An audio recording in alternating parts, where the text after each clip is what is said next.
Alright, here we go.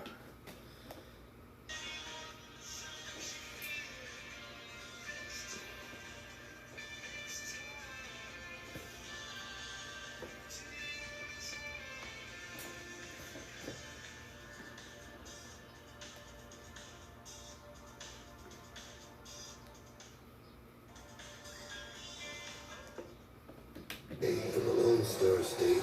Oops.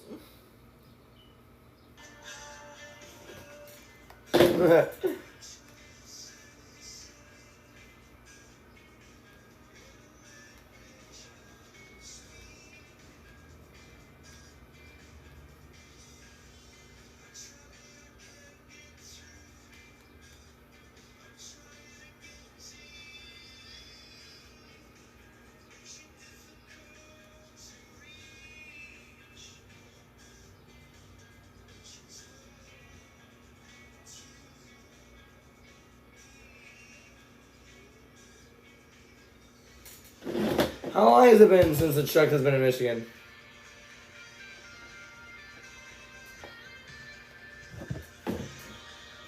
International Speedway, tucked in the Irish Hills of Brooklyn, Michigan. It's time now for the NASCAR Craftsman Truck Series on Fox. Oops. It is a beautiful but hazy day. I don't know why I had it so loud. Okay. So it's 71 degrees in Brooklyn right now. Winds 62 miles an hour. It's mostly sunny. Although tomorrow it's going to be raining a little bit in the morning, so we'll see how that turns out by race time.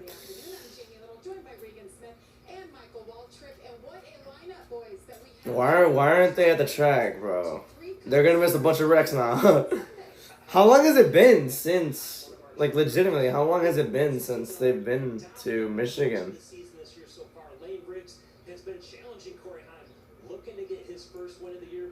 Trying to dethrone Heim time, low-key. One time goes to Cup or something. That's when Riggs is going to be like, oh, God. Or that's when Riggs is going to be right there.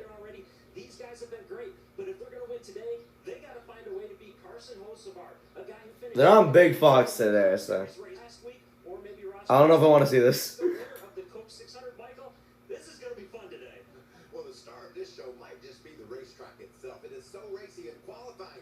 We saw speeds near 185 miles an hour, and the drivers wide open all the way around this track, and that means drafting is going to come into play. And if you're Ross Chastain, who qualified 26, It's like a long, not a long track, but it's like auto club, but you go 200 miles an hour on this one. you can use the air off those other trucks to race your way forward. Talked to several of the guys, and they are as excited as Regan and I are about this event today. It's going to be a lot of fun. Can't wait to watch them crank them up and get going here in Michigan. High speed, so much entertainment. You guys just set the field perfectly, but you did mention Ross Chastain. What a couple of weeks it has been for this. Definitely. Won the 600 with after an amazing battle with William Byron. I think he's in this race. This move that was amazing. The way he was able to take control of that race so late in the going. We thought William Byron was the winner. Didn't work out that way. And Ross had to come all the way from the back, digging in. He's got to do it again today, too. Look at that, the watermelon smash. Perhaps we'll see a watermelon smash today. Let's get his thoughts. He's with Josh Sands. I'm sure watching that video never gets old for Ross Chastain celebrating that Coke 600 victory. You were in the truck as well that weekend, finished runner-up. So I know you'd like a little get back and to come here to Michigan and finish one spot better. Yeah, Josh, it's been a great 2 races so far with this Nice equipment Chevy. Today to have all the partners on with JF Electric, DQS, and Precision on it. This is a big race for Nice as a whole. Al's here, Josh is here as well. So this is cool. That's why I wanted to run this race with them and not qualify. It didn't start, not starting where we wanted to, but I feel like we have a lot of grip built in the truck. So if I can find some clean air, it's going to be really tough. We'll take all day and try to get to the front. What were you able to learn about this place yesterday with the truck? Because you hadn't been back here since 2019 when you were on the pole and had an unfortunate mishap on pit road. Not to bring that up, what did you learn about it? You know, thinking back to that, I've watched that race the hit back, but I got to where we crashed. I didn't even want to see the replay. It's something I wanted to block out because it's such a silly wreck on pit road that we had here. Yeah, yesterday with the 50 minutes, I mean, it wasn't ideal because we only had one set of tires, so I think we had 5 cycles on them by the end. So really for these Goodyear Eagles, they have a memory. And when you constantly heat them up, cool them down, back and forth, they're going to repeat themselves. So would have liked to have had a second set, but in the almighty dollar, name of the dollar, we saved a few bucks, and everybody was in the same boat. So Now we go race. This is when we really learn. And with Brandon McReynolds on the roof, hope he's got a second battery. Gonna be a lot of spotting today. Thanks and good luck today, Ross. Jamie? Ross's best finish from Michigan was 18th in 2012, so we'll see how he can do today. I love that Ross doesn't forget where he came from. He loves Nice Motorsports, loves any opportunity that he has to come back here and run and go for the win. Well, I told you earlier, drafting track, right? That was one of his points. And Chastain's finishes this season were 6th and 2nd, 2 top 10s on the year so far. There yet, but when they do it. So just gonna be a wild race, and I'm glad Ross is here, man. He won the crown. How long is this pre-race going to take? I just noticed. I remember Bob Parker said the green flag's at 11:26. I don't know why I started the stream so early. We'll see though. You mentioned tires as well, right? And there's a high likelihood we're going to go through a lot of cycles on tires today. Caution flags mean cycles on tires. So as much as I know he wanted to get more laps on sticker tires, maybe we'll help Ross out today knowing exactly what that truck's going to do as the tires get older and as they get hot and cold multiple times. Well, another Cup driver we expect to be up there competing for the win is Carson Hocevar. Especially Hocevar. Hocevar is my main pick to win this. He just so happens to be He happens to be his hometown hero here. So he'll get cheered instead of booed here. at getting to the Man, he wins a lot of late model races. My goodness. it would be for him to do it today. Let's check in now with Caitlin Bitsy. Yeah, thank you, Jamie. Always great to have Carson Hocevar back in the Truck Series. What do you enjoy about racing in the series and joining us once again on this side? Yeah, I mean, ultimately, these trucks are fun to race. You slide around, you're always leaning on the right rear. And, these trucks are fast, too, so it makes it a lot more fun, especially with Raj winning yet last week. It just makes me more excited to get in these things. And we qualify second, so we have a lot of speed. Last time I got in these things, we won. And number one is more, it's so tough on Sundays to win, so it's a lot of fun to, come here. And, it's a little easier than Sundays. It's a little easier. He had to be humble there. He had to catch himself. He had to be humble. Of course, do you think you have 5 career wins in the Truck Series. to replicate that at your home track? Yeah, I mean, hopefully so. I mean, if you race off cheers and how many people are here, I think we'd have them all be. It's super cool, to come here, just now in my NASCAR career, right? Have a truck race at home, and just see how many people are even here just for Saturday, and how many friends I have, how much family, everything. So hopefully we can win this truck race. I get to go home to the house, get the trophy to, my parents, my dog, my grandparents, everybody. His So, dog. hopefully we can do that.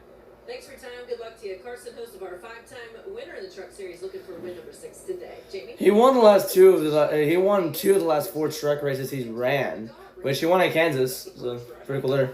After aggressively racing with. Carson Hocevar. After aggressively racing with what's his face, Lane Riggs. Lane Riggs has yet to win, and I feel like Wayne Coreyheim eventually finally moves on to wherever he's gonna go. I'm hoping Cup because he was running 12th before he wrecked in Nashville last week. He was running 12th in the Cup Series. So if he runs Cup, which I really hope he should, I really hope he does. If he runs Cup, I feel like that's gonna give more leeway to Lane Riggs to win more races here. I would hate to see Coreyheim waste another year in the Truck Series. He's already like 100 plus points ahead of second place in the standings right now, so it's not worth it to stay in the Truck Series.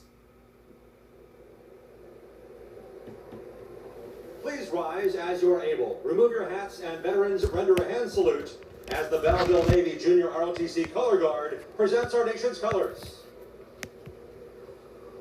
Here to perform today's invocation, please welcome from St. Francis de Sales High School, Father Jeff Rose. Almighty God, we thank you for a beautiful day here at Michigan International Speedway. We ask your blessing on, and we thank all those that make this wonderful weekend possible. We thank you for the incredible fans gathered here this afternoon as well. And we ask your blessing on the servicemen and women who keep us safe each and every day. Bring them home to us soon.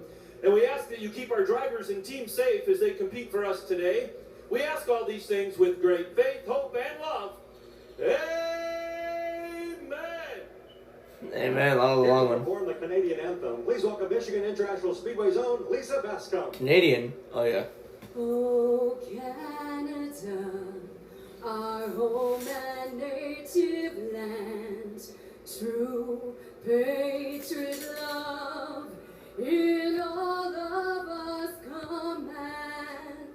With glowing hearts we see thee rise, the true north, strong and free. From far and wide, oh Canada, we stand on guard for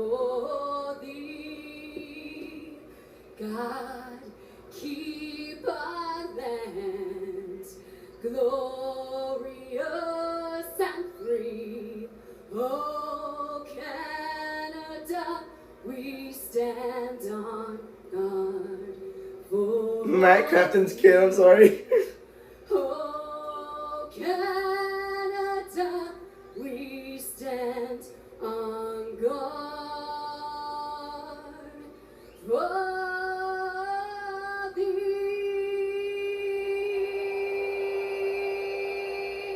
Oh my goodness. Here to perform the Star Spangled Banner, please welcome the Airport High School Band.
Alright.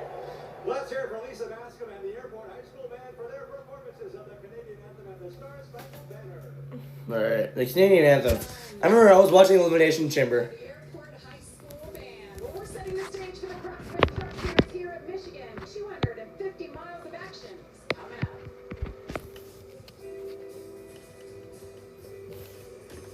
I remember I was watching Elimination Chamber earlier on the year, and what's it called?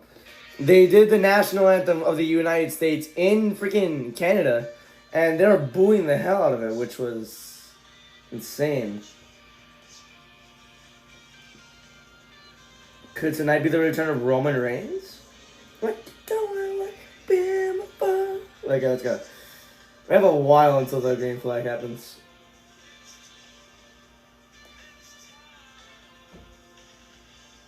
Oh yeah, social turning, you got banned.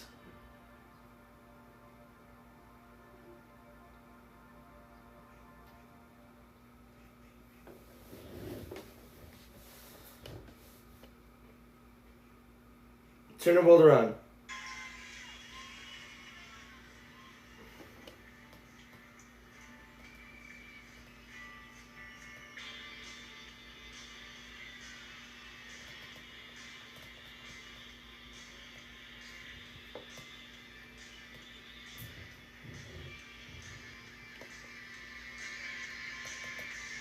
This is not even called the world turns upside down, it's your world turns around, or turn your world around.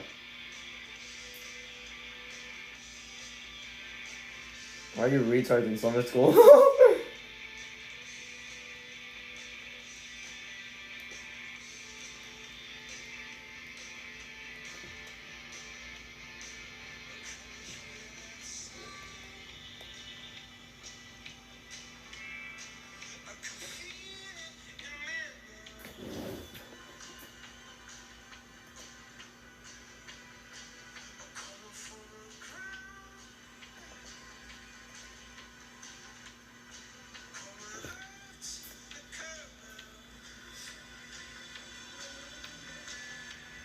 Why would he get 4 matches on Money in the Bank? I have no idea.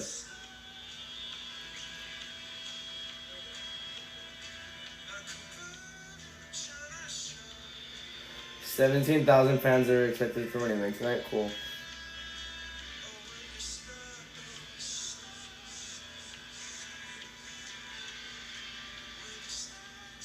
Bro, what is this Becky Lynch diss track or something? I don't even know. I've never seen that, but it's like... 4 straight races outside the top 10, and then yesterday in practice had an issue coming off turn 2 right there in the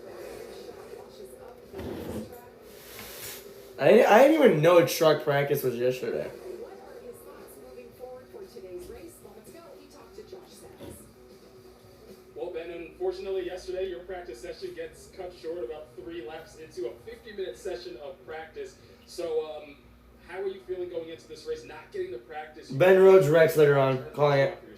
Yeah, it's tough. We don't get very many of those practice sessions, so we really wanted to utilize that. But it's okay. I mean, we did the best we could with adjustments, but mainly it was just all about getting our Bomberito Ford F-150 repaired yesterday. So it's back in one piece, whole 5/9, and, you know, hopefully we got a good piece under us for the race.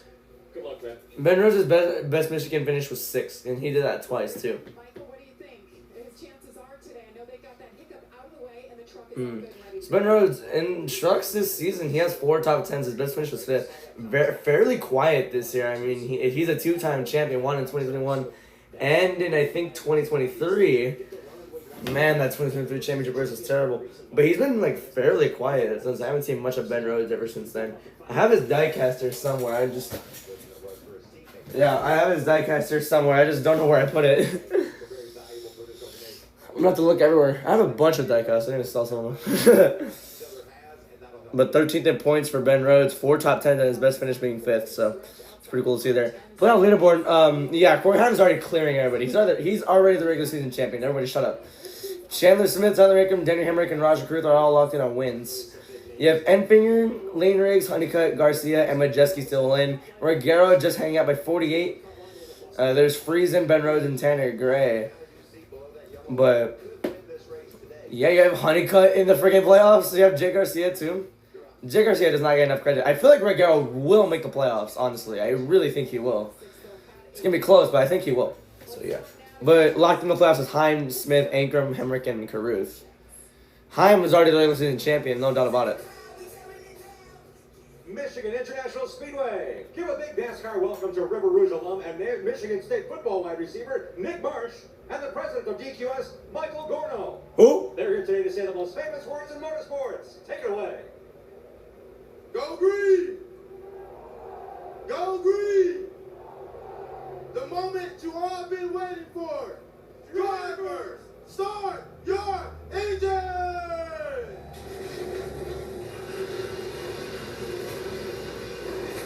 Let's go.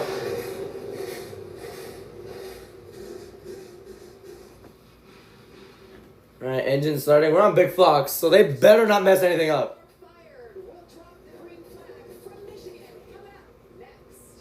You're not gonna drop it next, but okay. I'm kidding.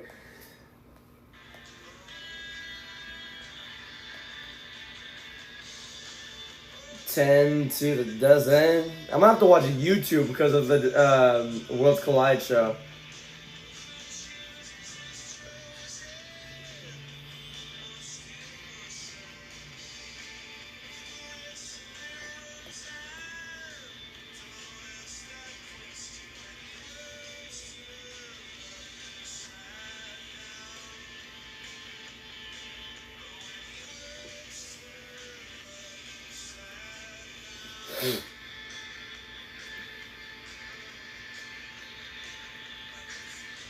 We need to stop watching.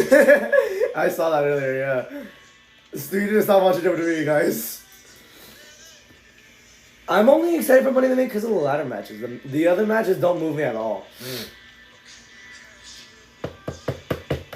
This is the rawest and most impassioned sparks I've heard in years. I agree.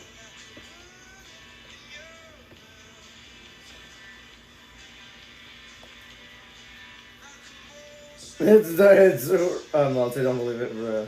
Even though it's so obvious. Graduation's actually a really good album, okay. Who also not won a Cup Series race in the last 1,000 days.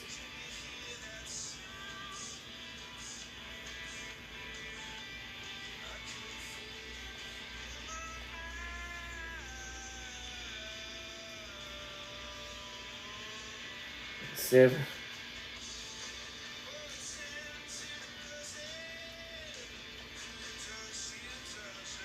Last year doesn't count. I mean, he did win a points race.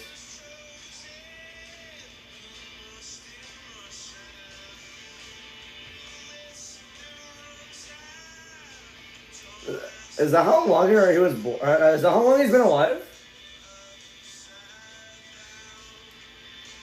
haven't won a race in 8,000 days. Like, is he literally counting the days since he's been born? Or you can just Google it, never mind. No! We're not doing Bloodline 2.0 with John Cena. Kill yourselves, please. Last time they raced it was in 2020. Oh, yeah. I think I remember being at my grandma's house for that one. I'm like, oh, wait, what the?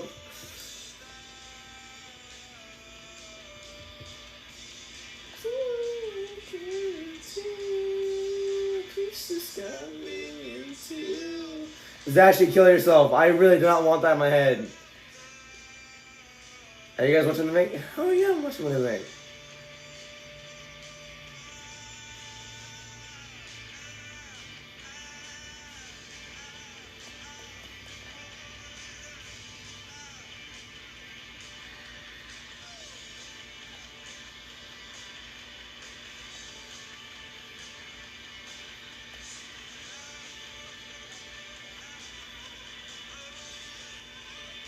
Why is Chris moaning in this song?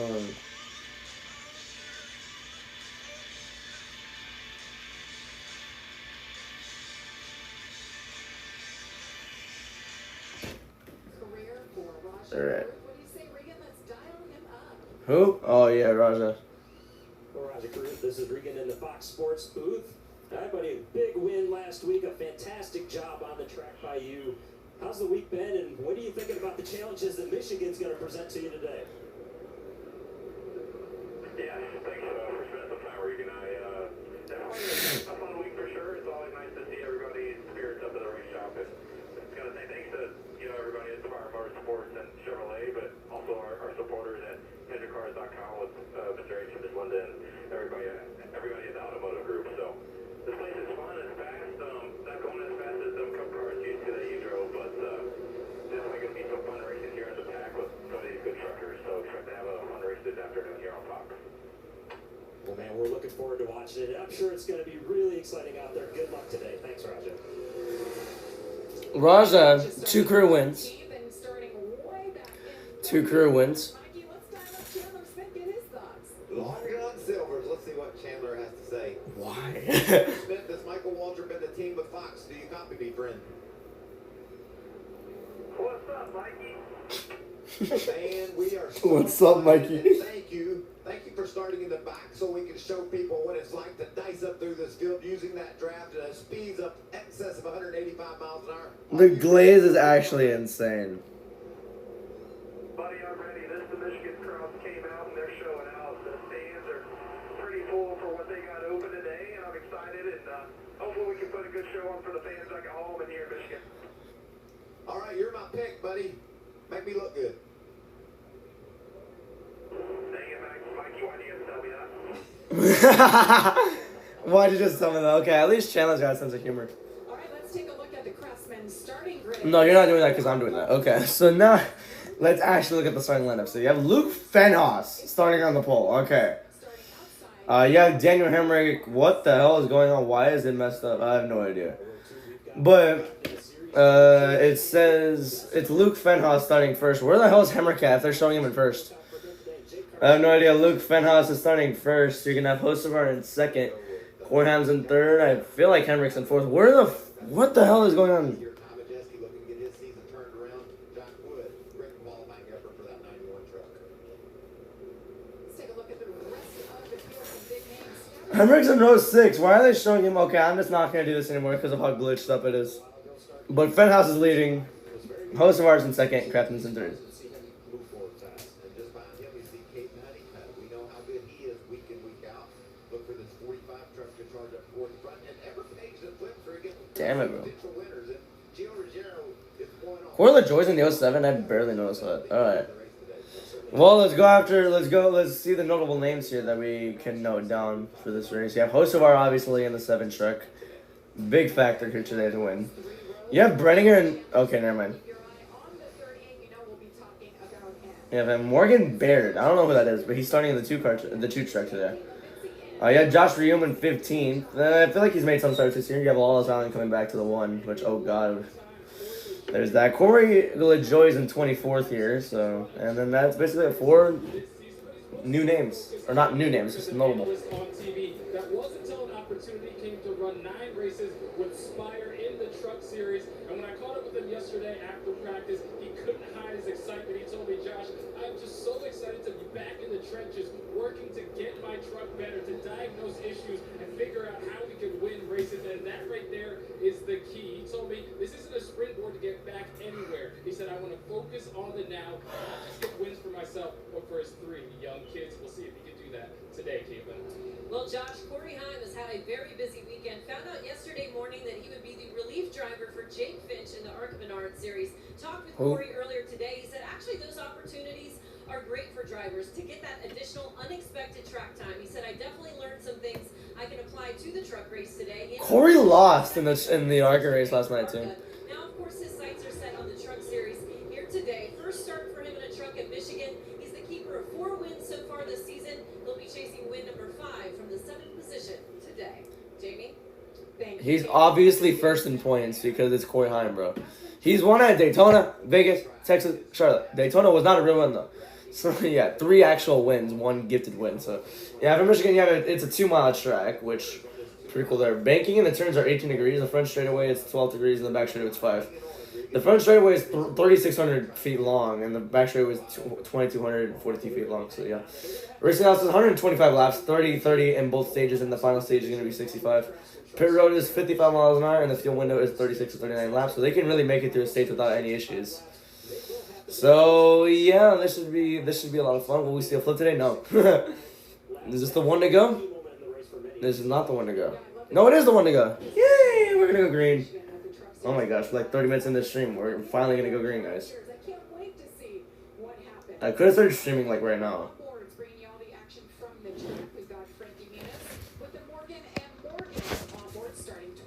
This stream is sponsored by Morgan & Morgan. Did you know that Morgan & Morgan can help? I'm kidding. Imagine if I would be sponsored by that though. I'm too small of a streamer to even get noticed by anything. So we'll get there one day. We'll get there one day. I promise. I promise we'll get there one day. Ready to start rocking this thing. Double check, make sure your hands on here. Let's listen to the radio for Corey Heim. Hey, did anybody get up to the residential bridge? Make sure yourself secure your truck. Gonna talk right to the top here early, obviously. Think it's gonna be big time, top momentum race, so try to get as much as possible. See where it goes. Yeah, what Corey's talking about there is he's talking about the Okay. get very wide today. The residue he was mentioning was something they put down. It's like weed. And it's kind of a line where the track's a little bit darker. The drivers can see that from the trucks. They know there could potentially be a little bit of grip up there, but just trying to understand where the track's at before they go green. I think that's really interesting. You know, usually you're thinking, let's get to the bottom. Corey Haim's thinking, let's get to the top. That just tells you what a unpredictable race this is going to be this afternoon. Such a beautiful day. 125 laps are ahead, 250 miles. Luke Fenhouse chose the outside here for the first All right. time starting on pole in the truck series. That was a nice echoing whistle. All right, here we go. Pace car truck coming down the road at 11:30 a.m. instead of 11 a.m. This is false advertising, NASCAR. Screw yourselves, please. But here we go. Fenhouse. Green leads the field to green. We're on the way for Michigan. I'm watching the Rickens turn 1 lap 1. Ooh, I'm not sure if he jumped the start there. Talking about the 7 of Hocevar, maybe, I'm not sure if he jumped the start. You never know, though. We'll see. Turn 1, lap 1. They're 4 wide there. I think that's for 7th. It's between Heim, someone else, and someone else, and someone else. I didn't see clearly who it was. Someone got thrown back in the field. Here they come! We already almost had a wreck. Never mind, we're fine. He saves it. Fenhouse going to block the 13's run on the bottom lane. Here comes Jake Garcia. 3 wide for the lead now between him, Mosak, and Fenhouse. Jake Garcia backs off. For lap 1, it's going to be led by Mosak. He's not fully cleared yet, so I wouldn't say anything. Actually, that was very wrong because Fenhouse beat him to the line. 29 to go in the first stage. Here's Hocevar on the bottom lane. Hocevar easily clears him. Oh my goodness, that was great. Great job by Hocevar, and he's going to drive away with that. Okay. Good stuff for Hocevar, and his home track, too. 32 drivers in this race today. Yeah.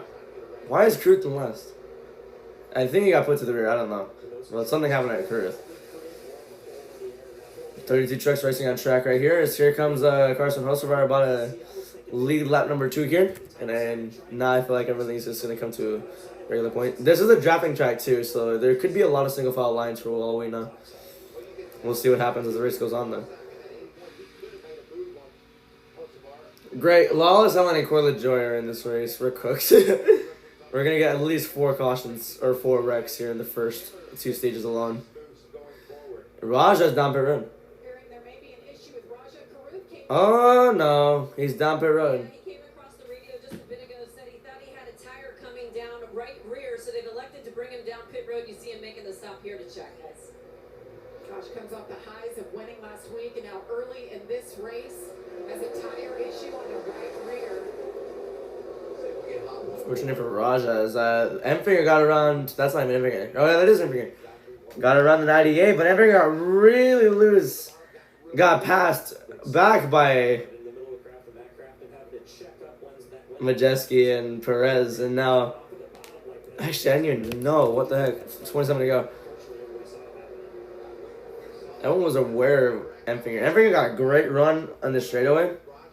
Oh yeah, Raja. Something happened to him. He got into it with the 15 of Tanner Gray. Kind of screwed his truck up. So yeah. Here's Gio Ruggiero. He's in 11th right now. And actually, no, this is for 12th. Hocevar has not pulled away yet. Actually, he just got passed for the lead by the 81 of Mozak. All right, Connor Mozak leading now. Okay, sick. Oh, but Hocevar going to have a huge run going into turn 3. He's going to get to the bottom. I wouldn't, if I was Mozak, I just wouldn't block. This early, it's 5 laps in the race. I just wouldn't block. Whoa. Mozak nearly got him, and Mozak laid off there. Hocevar going to try and pull away yet again as we're on lap 6 of the race. 3-truck tandem between Haim, Ankrum, and Mozak. Hocevar is my main pick to win this race. You have Haim, my backup pick, and my second backup will be Hemrick. But Hemrick's in 19th, so I don't count on that anymore. My long shot is Ankrum, so would like to see a Tyler Ankrum win here today. We'll see though. Still a long way to go for this race. Oh goodness. 66 gonna go underneath the 13. Actually, the 13. As Mozak gets the lead over Hocevar. Yeah, okay. Gets the lead over Hocevar, clears him for it. This is a good battle so far. It's actually a pretty good race to start off. Lap 7 now. Single file, never mind. Hocevar gets out of line. He has another run on Mozak. He has the faster truck, but very slightly though. He's gonna get him again, clear him again. And there he goes. Why is this race cooking so far? I feel like the draft is what's really helping this race keep going. As right now we have Ross Chastain. He moved up 15 spots. He's already in 11th. Chandler Smith has gotten 14. Has 14 spots. He's in 17th. Mozak and Ruggiero have 6 spots. Mozak's in 2nd. And Ankrum has 5 spots. He's in 5th. So yeah. Ross Chastain in 11th. I don't think he's going to win this race, but he might be close. If he does win, I'm going to kill myself. But I'm kidding. I don't mean any of this, by the way. 23 laps to go. 13, the 18, and the 66 battling for 3rd place. Actually, 4th place in a 3-wide battle. Fenhaus ended up getting the spot with the outside lane. Outside lane looks like it's the superior lane here in Michigan so far. Especially going on the straightaway with the draft. It's really good. Mozak gets on the line. As the 11 of Haim gets past Mozak. The 11 had a good run as Hocevar got the lead back.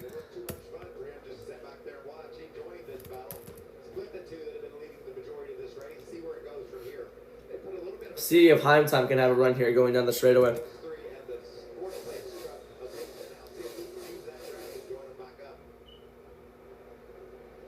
There's Corey Haim, got another good run. This time I think Hocevar got away from him there in turn 1. Coming off 2, I think it was Haim with the better exit.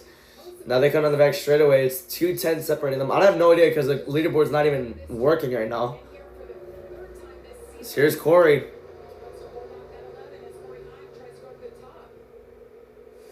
I'm trying every which way right now. He's still sticking with it though, so I admire that, but don't know exactly how this is going to go. We're on lap 10, 21 to go.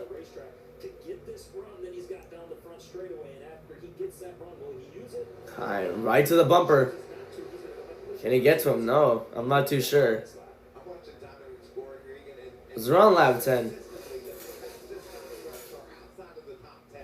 That tells you how important that air is. Chastain to 9th. 15, 20th. I'm going to try and get a run once again. Talk about how you lose speed when you get in dirty air. But here, because of some Heim. Oh, yeah, he got a...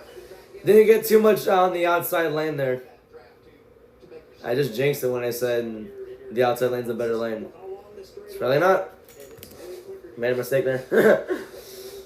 He's still like right there behind him though. The record for lead changes at Michigan is 20. We've had 3 in the first 10 laps of this race. I mean, that's not really that impressive, but they were training for the lead like back and forth, so. together and driven away. We'll see what happens though. There's only 125 laps, but for the truck series, that's kind of a long time. He and Tyler Ankrum have been tied together for the last 6-8 laps, doing a nice job as they race for that fourth position. It really impressed with Fenhouse, right? He starts on the pole. Fenhouse in 4th here. I have not really heard too much about Fenhouse. His best truck finish though was 7th in last year's Lucas Oil Indianapolis Raceway race.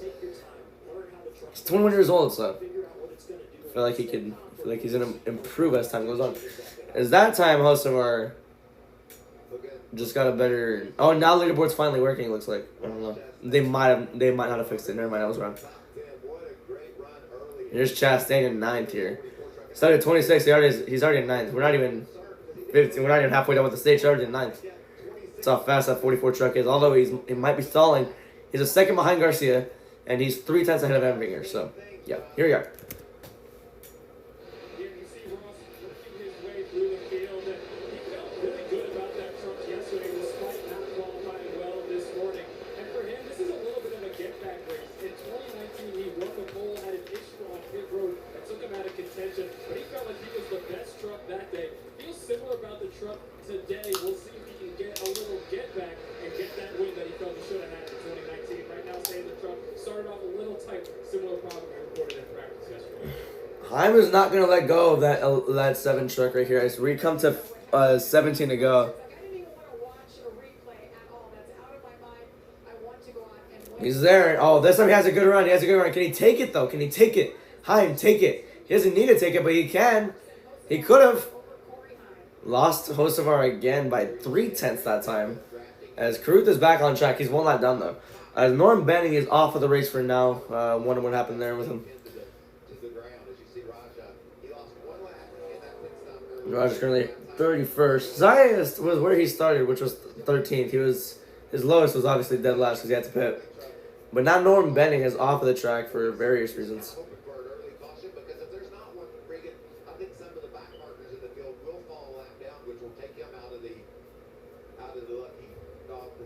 That is true. 16 to go. Remaining here in stage number 1.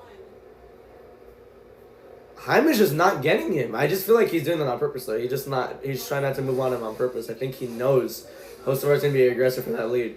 It doesn't matter what lap it is. Hocevar's gonna be aggressive to keep any lead. That's the thing. As we go box side by side. He would commit arson on the entire field to keep the lead.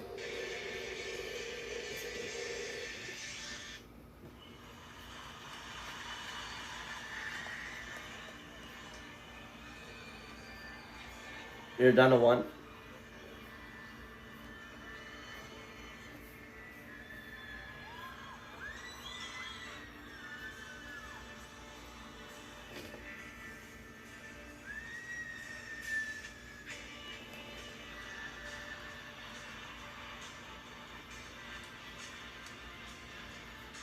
Including tonight Backlash, only 3 superstars have worked every PLE so far. Drew McIntyre, Damian Priest, and John Cena. Now it's just John Cena.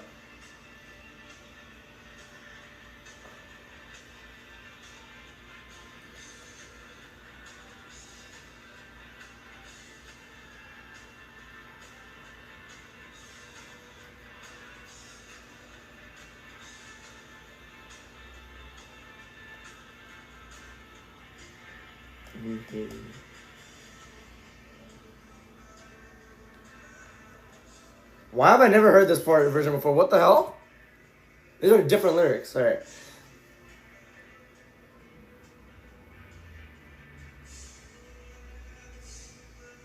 I've never heard this before. What the hell? This is weird. Okay, whatever. Back to the race. It's now a 3-truck battle for the lead as Mosak caught back up. Okay, never mind. It's normal. Heim is right there. He's bump drafting him, it looks like. A little bit. It's not, here's a different battle. Never mind. They cut back to the Heim Hosovar battle. These two are battling for a championship in 2023. Honestly, that battle was good until the Wreckfest happened, and then, oh my god, that turned out to be the worst thing ever. Worst truck race I've ever seen. And that's really bad that I had to say that, but honestly, it looks like the truck series has only benefited from that race. That race, it looked like it taught them a lesson. Don't be a jackass. Be smart, and that's exactly how they've been. They've been the cleanest series ever in NASCAR. Yeah, the Cup Series go to Nashville, and they wrecked like for 5 overtimes. The Truck Series went like, what, 18, 19 races without even having overtime. The Cup Series can't even go 5. So, yeah. July 5th through 6th, Chicago. Dude, I swear, if I miss it again, I'm gonna end my life, I swear. I missed both Chicago races for the Cup Series so far. I'm gonna get so mad if I have to miss it again. The Xfinity races, I streamed the entirety of the 2023 one, only because it got canceled the next night or the next day. The last year's Chicago race in the Xfinity series, it was great. Honestly, it was a lot of fun. The father of Brenninger slowed up right in front of her teammate too. Oh, they're getting by lap traffic. It's gonna screw Kruth over. So, man, okay, it was kind of an obstacle to get around those two trucks. They're getting around this 22. We're going to go through the field as we do after every commercial break real quick, though. Hosovar and Heim still leading the field. It's a 1/10 difference as we have Jake Garcia in 10th, 6.7 seconds back. Jack Wood in 20th, 13.4 seconds back. Brenninger, actually, now it's Muniz in 26th, last truck and lead lap, 26.7 seconds down. Brenninger's in 30th lap down. Our last truck racing is Kruth in 31st, and Norm Benning is off of the race. So, yeah, in total, we have 26 truck on lead lap. 31 still racing, and that concludes our through the field segment as we do that after every single commercial break. Is that Brenninger again? No, it's not, right? That's the 2 truck. That's a different person. That's Morgan Laird, I'm pretty sure. I don't know if I pronounced his name right, but yeah. Let's get an update on Ty Majeski back in 6th, Caitlin. Yeah, so far so good for him. I've had a chance to talk with Ty, of course, our defending champion. I talked with him about the struggles he's had so far this season. He said it's been a really challenging year, but he told me this is the highs and lows of racing. He said 6 months ago, we were king of the series, of course, as the champion, hoisting the trophy. Now he's yet to win this season. And he said this team usually does come alive in the summer months. So he told me he anticipates that will be the case this year. But he said if we'd gone through a slump like this several years ago, I probably would have been down on myself, questioning my talent, questioning the team. But he said with this group, that never happens. He's very confident things will start to move in the right direction. And today, right now, occupying that 5th spot. Jamie? Yeah, that's a great point. He's had 6 finishes outside. Okay, this is another reason. This is another example of how that format is so stupid. Yeah, I remember 2023. Like I said with Heim and Hosovar, they were those two battling for the championship. One of those two was a deserved champion. Freaking, and then they both wreck each other. They get the whole thing taken away from them. Last year, freaking Majeski, he got 3 wins last year, 6 top 5s, 397 laps led. He won the title, but I don't even think he really deserved to win the title. I think it was Heim as well. I don't know, but Heim didn't even win the freaking title. It was always Majeski. Majeski won the title. Did he even deserve it though? I don't think so. Big ass hangover. I haven't even seen Majeski contend for a single win this year. Maybe he has because some races I did not watch this year. I think I've missed 3 to 4 races in the Truck Series so far. But in the 9 races I've watched this year, I have not seen Majeski contend for a single win this year. That's your champion? I sound like an idiot right now, but I'm not even lying. This format is giving championships to undeserving drivers. We learned that last year with Logano. Let's try.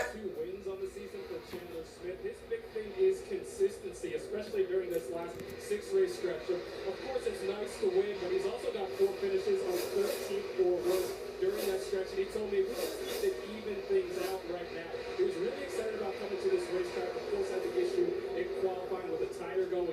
is one of the biggest movers on the day so far. His only complaint with the truck says he needs more front turn. I have a feeling in about 6 laps we're going to be seeing a busy pit road with lots of Definitely.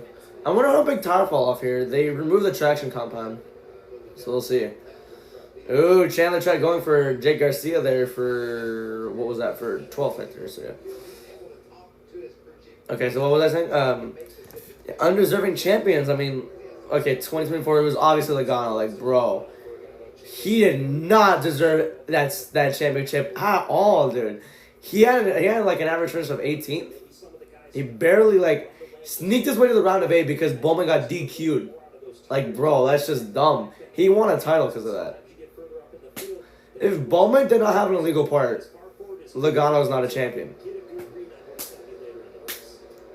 All 3 of his championships are not deserved, dude. Now let's listen in on his radio, what he's dealing with.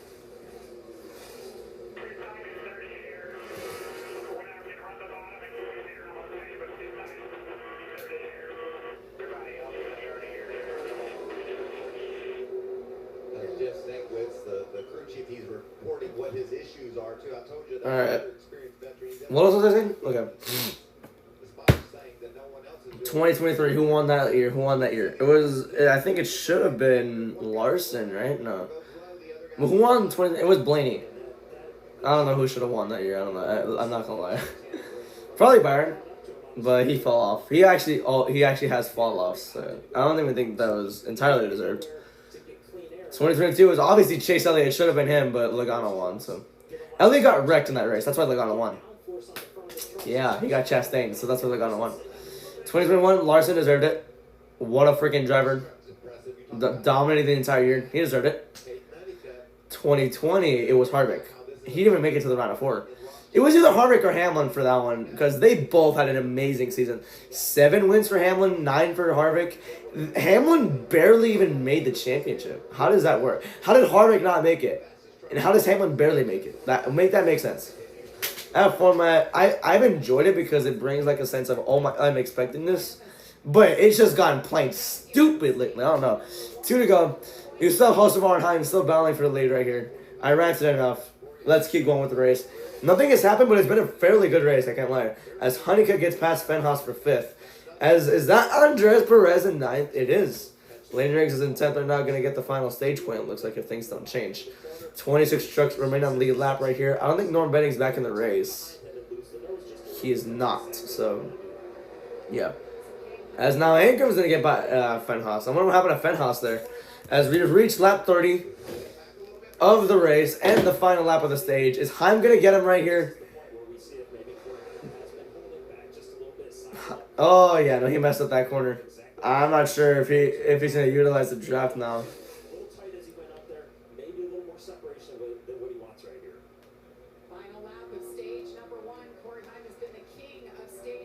Can he get him? He's going to go underneath him. Oh, dive bomb's got him. All right, Corey Heim gonna steal the stage.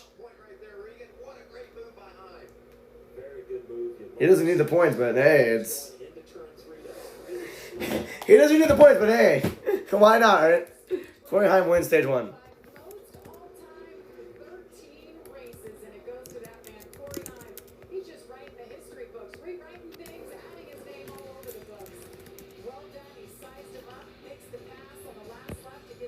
That was a pretty entertaining stage, I can't lie. Did nobody tweet that entire time?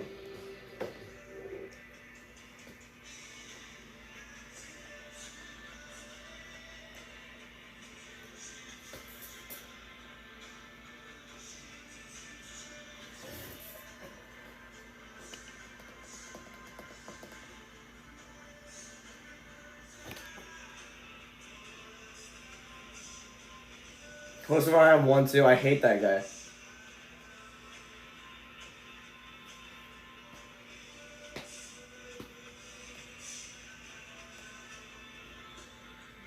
Alright, nothing happened, so.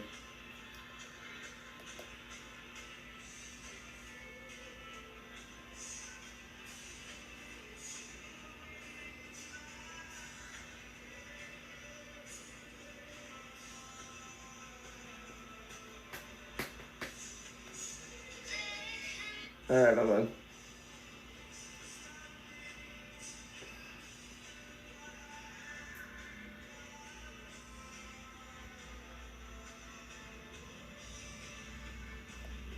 We need better quality. Spoiler for tonight, Seth Rollins walks out Mr. Money in the Bank. I hope he does, low key, but then Roman comes back. Or Roman Costin. I wouldn't hate that. Which driver's more overrated? Joe Logano, Kyle Busch, Kyle Larson. I'm still saying Larson.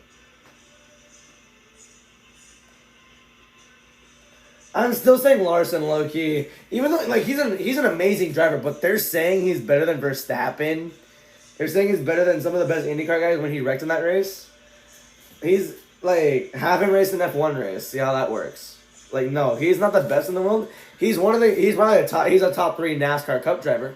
Or no, not even a NASCAR Cup driver. He's a top 3 driver in NASCAR right now. He's not the best driver in the world. I would put Larson alongside Hamlin, and I'm not gonna be biased. I think Hamlin's already like great. I think Hamlin's like great too. That's why they always battle for the win, because they're that good. Who else is good? I would it might be a hot take, but Hocevar. Hey, maybe a Hocevar. I just need to see the lineup. Hold on. I mean, Blaney, Hamlin, Larson, Blaney, top 3 in NASCAR right now.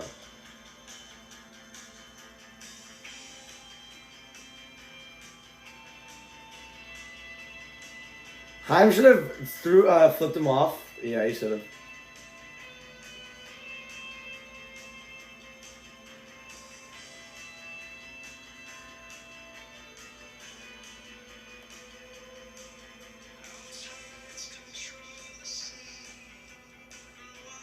It's an alternate take. It's not the freaking.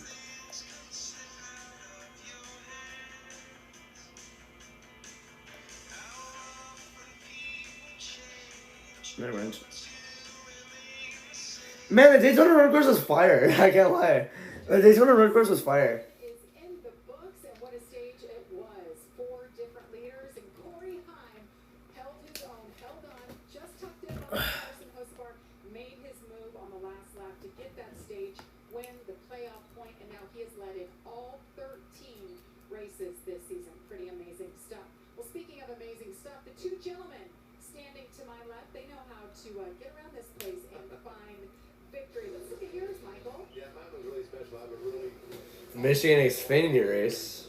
Wasn't it the Busch years back then? holding off Fox Sports colleague Tom Bodine, able to get around him late in the going and drive off and win the race. And the trophy in Michigan is really cool. I won the Cabela's 250, and it's 2 bears screaming at each other. That was a special day for me and my little team from Charles Ford. Tell me about your win, Regan. Well, it wasn't quite as exciting as the beating of Megan that you had to do there, Michael, but nonetheless, just as special to me, of course, Junior Motorsports back in those days as well, driving for it.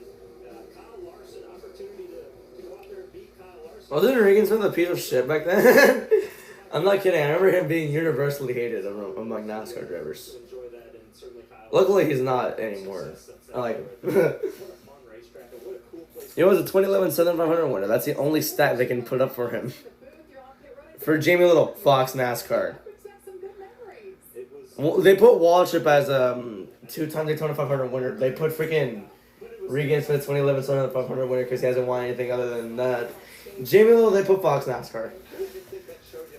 The inconsistency of Fox. I mean, they haven't been bad today, so yeah. I haven't really heard commentary because I'm doing my own, so yeah. Yeah, Heim won stage 1. Hocevar got 2nd. Yeah, Mosa get 8 points there with 3rd. Majeski got 4th. Honecker got 5th with 6 points. Ancrum got 7. Luke Fenhaus 7th, actually. Chastain got 8th. Lane Riggs 9th, and Andres Perez got 10th, so yeah. Here you go. And let's start with the 44 of Ross Chastain. Started the race 26, got all the way up. I'm going to do the timer on Corey Heim, or the stopwatch on Corey Heim. Just too tight for him right now, so they're going to make a few adjustments to free him up. Actually, I don't think it's worth it, but okay. Carson Hocevar in the middle of your screen, 2nd in the stage, 3rd truck start of the year, saying he was just free the whole time. He said, I could use a little more security in the rear, asked for a small adjustment. And then, of course, Corey Heim at the top of your screen made that impressive stage win, said really good the whole time. But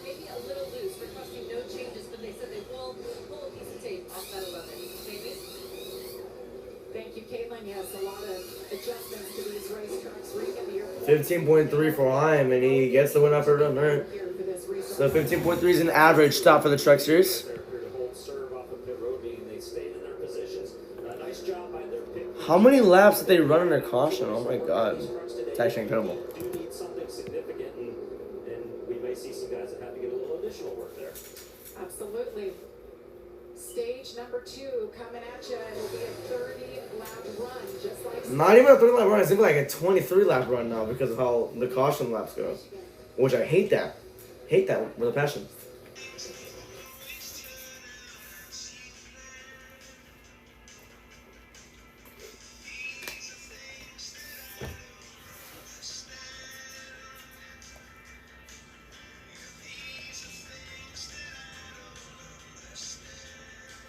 Solo officially introduced Tongaloa as infamous Tongaloa.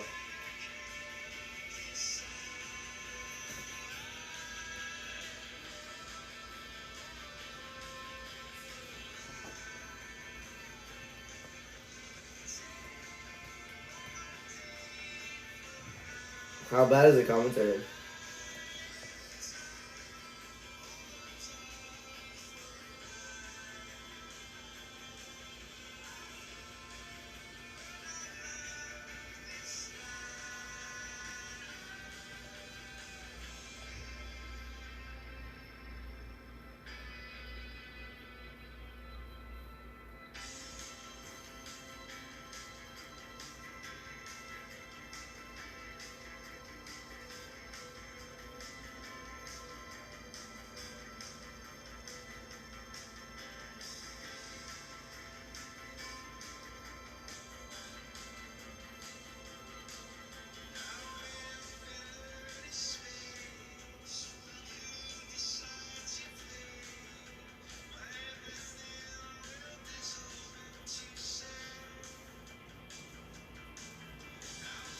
Chills when we get the Slim Jim briefcase, bruh.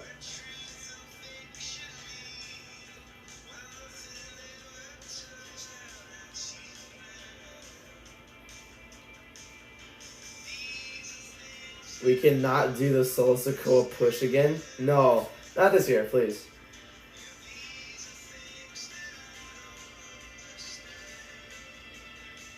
How'd you eat that big ass hot dog? Okay.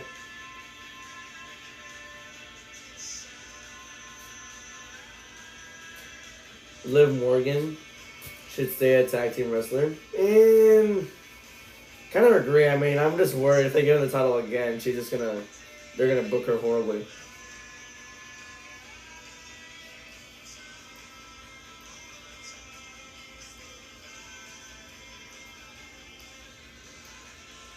Not tweeting until Seth Rollins wins the championship.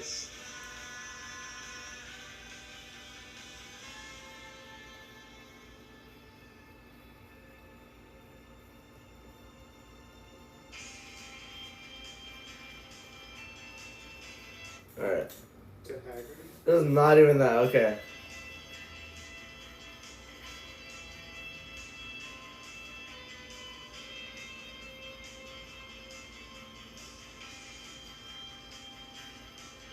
Reaction if O'Garner Americano wins, I'll laugh.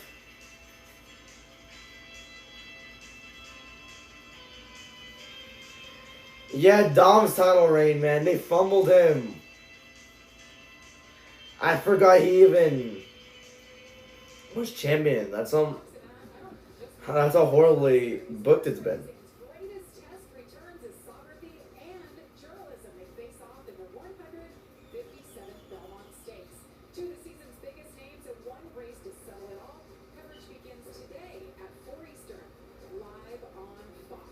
So, put it in perspective, we are racing here at a 2-mile oval. Those horses will race for 1.5 miles. It's the longest of the Triple Crown races. Big day on Fox. Just a beautiful scenery here in Michigan. How cool is this thing? Alright, here we go. We're having a great race here with our truckers. And the drivers were feeding off the energy of how many About to go back green here for stage number 2. qualifying was at 8 a.m. this morning. As the fans rise to their feet, we are getting ready to go. Have some coffee, y'all. For the Californians, it's a pain in the ass to watch this at 9 a.m.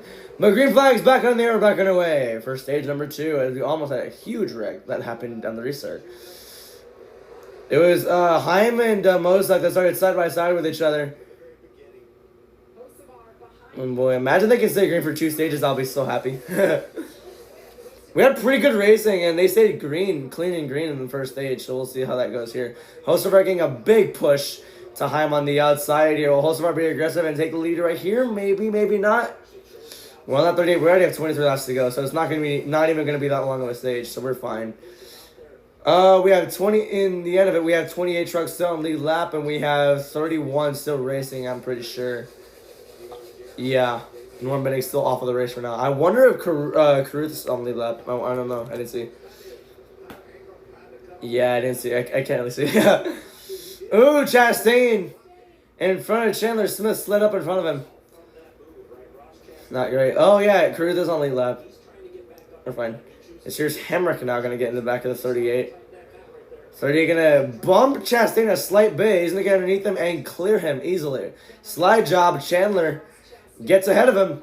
And, yeah, clear.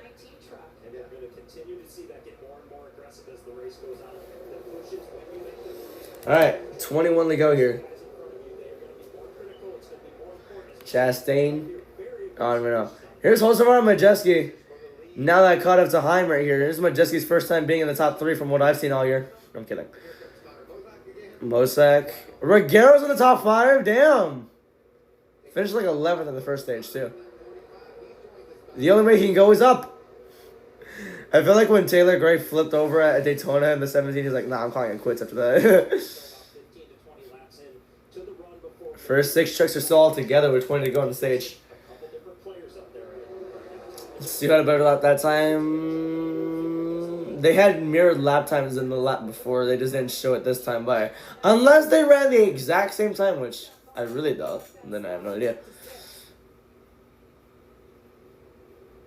There's just no way to explain how crazy that area is. I mean, to me, these guys have a choice. They push or they pull out. Hocevar's going to go underneath. Haim for the lead here. You're going to use that bottom way to his advantage. He's got him. Is Haim going to have to get him back for this or what? Is Haim going to have to get him back for this on the last lap? You never know. Or he might just go right now. You never know.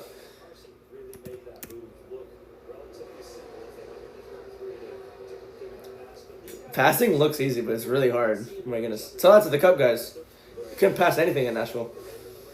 Oh, Chastain got a little bit sideways coming off too. They're still side by side with Tyler Ingram. Here comes Chandler Smith to give out a huge push to the 18.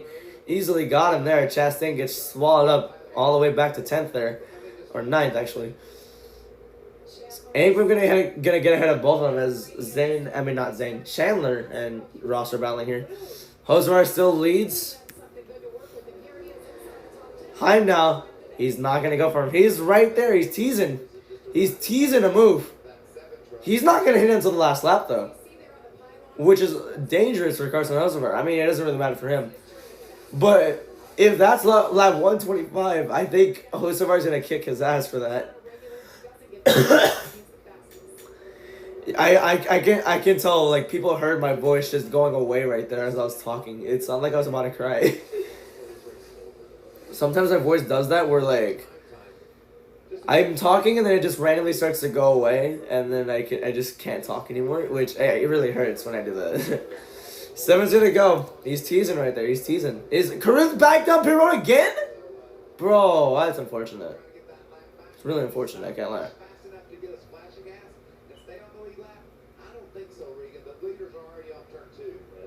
Seems like it would be really tight to make that work, but what the play was there, let's see if we get a quick yellow on this restart. If we can get a quick yellow, then all of a sudden... They're doing 2 tire stop. They're not going to get anything done here.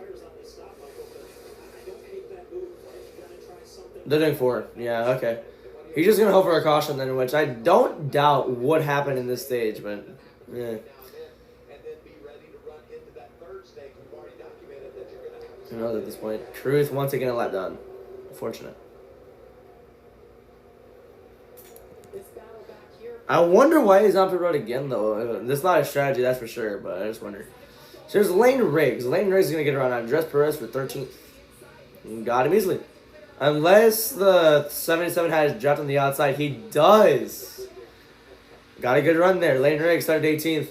Got 2 points in stage 1 with a 9th place finish, and he's 14th right now. He just got passed by Grant Enfinger, but Enfinger got real loose holding that line in turn 4. And now Lane Riggs got the spot back in 14th. You're going to watch Crafton, though. Crafton, he's going to go 3 wide.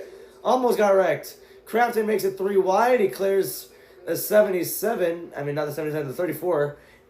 Almost a 9, as now there's another battle on track. Mosak and the 17 of Reguero. Reguero is going for 3rd.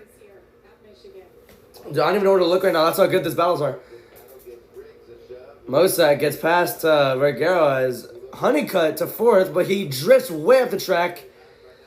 There's the 1 truck.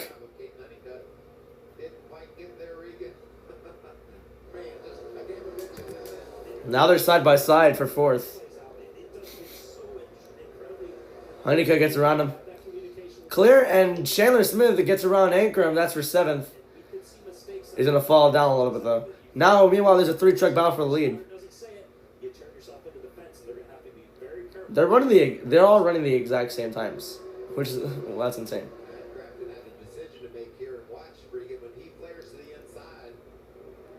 Crafton had a huge run. He was either going to push the 9 or push the 34. No, he went all the way down and took the spot himself, and then he just choked it going into turn 2.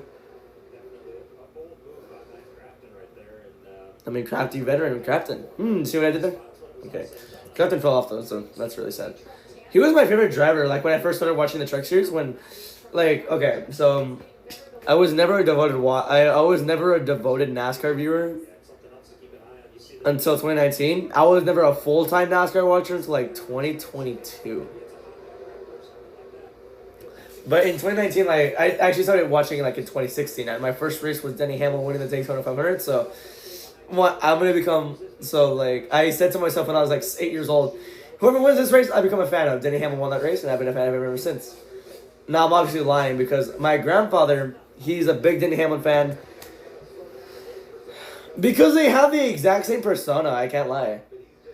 But he's always liked Denny Hamlin, and I take after my grandfather, so I like Denny Hamlin too. And I started watching in 2018. The race I watched was the 2018 Daytona 500. And that's it. That was the only race I watched from that year. What's it called? I watched Austin Dillon win the 500. I'm like, hell no. Hamlin got 3rd in that race. It was a really fun race to watch, though. I can't lie. 2018 500, it was really fun. Then in 2019, that's when I started trying to watch fully, but I was like, what, 10 years old? 11 years old? I was like 10 years old in like 2019, so I'm like, I really just, my attention, why do they go to full screen commercial? What the hell?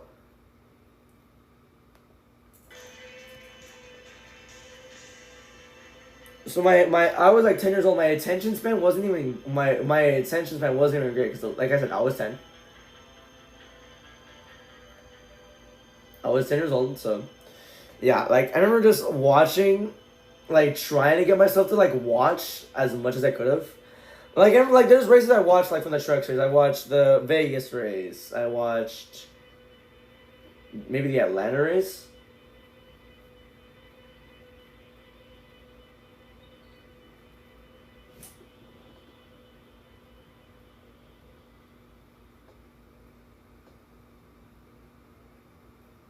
Okay, time just took a little bit. Again, I'll change it right now.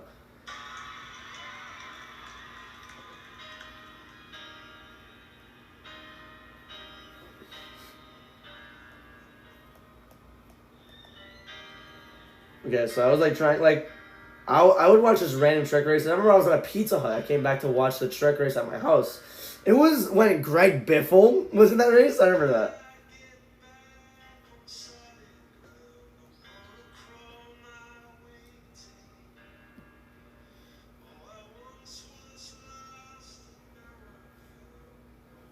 You're right.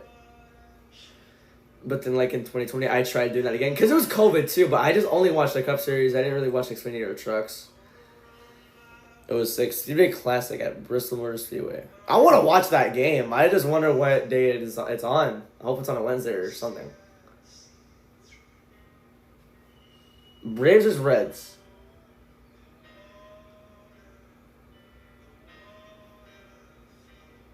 That seems like it's gonna be a pretty fun game. August 2nd. Oh, I'm not gonna watch it. I'm sorry, because SummerSlam's that night.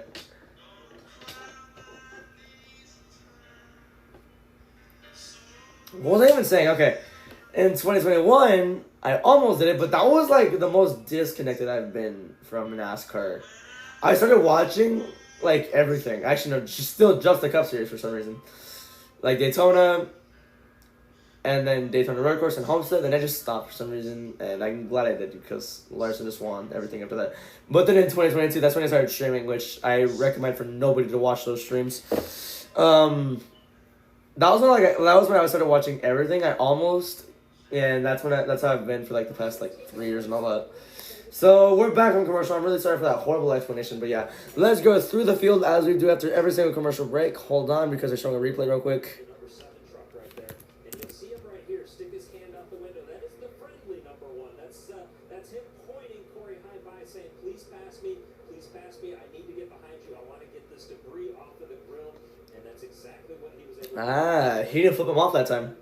And shortly thereafter, able to get that debris. And you might ask, why Nice. did Corey Heim do that? If Carson's engines are hot, just stay out there and run hot. Well, because if Corey Heim doesn't pass him and he just stays behind him, somebody else is going to go up there and pass him. Oh, bro. It seemed like it was... So let's go through the field as we do after every single commercial break. Heim is leading now by 2/10 over Carson Hocevar. Yeah, Fenhaus in 10th. That's 6.8 seconds back. Jack Wood actually... What the fuck happened? Jack Wood in 20th, 12.6 seconds back. I love that you when it goes through the leaderboard. Yeah. We're with 5 laps to go now. The last truck on lead lap. There's... Hold on. I'm sorry. Show it, please. Corey Heim is the only driver to lead laps in every single race this season. Keep the streak alive, Corey. Come on. Keep the streak alive. Now the roles are reversed. Can Corey Heim figure out a way to block Carson Hocevar and not let him around? That's going to be something we'll have to watch. Ow. The race, but we just saw that shot right there. Hocevar trying to get to him right there. Coming to 4 to go. Debris on the nose of it that they'll have to keep an eye again. Oh, I think it's off. Doing it, it did get off. Okay. No, are you serious? Like, bro, why are they having Jamin Little on this booth right here? I don't know.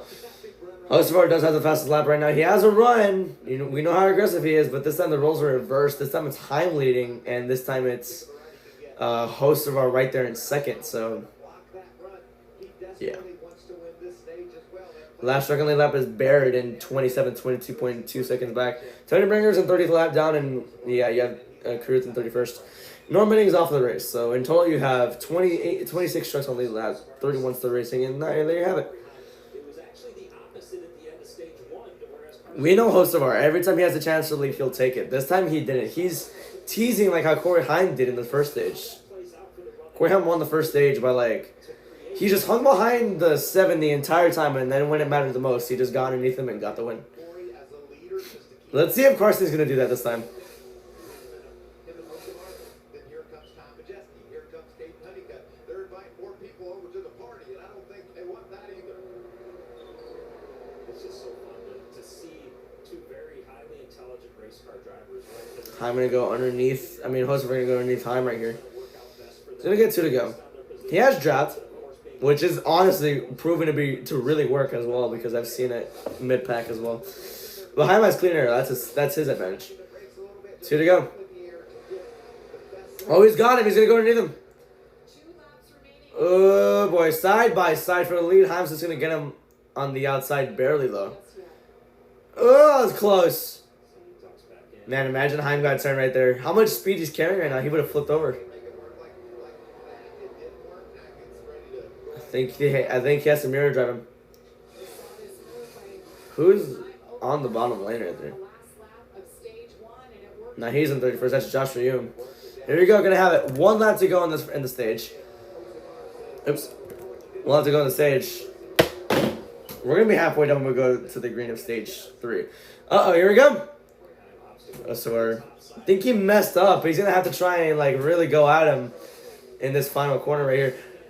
Oh, yeah, Heim's going to take away his draft. Really smart job by Corey Heim there to keep the stage win alive for him.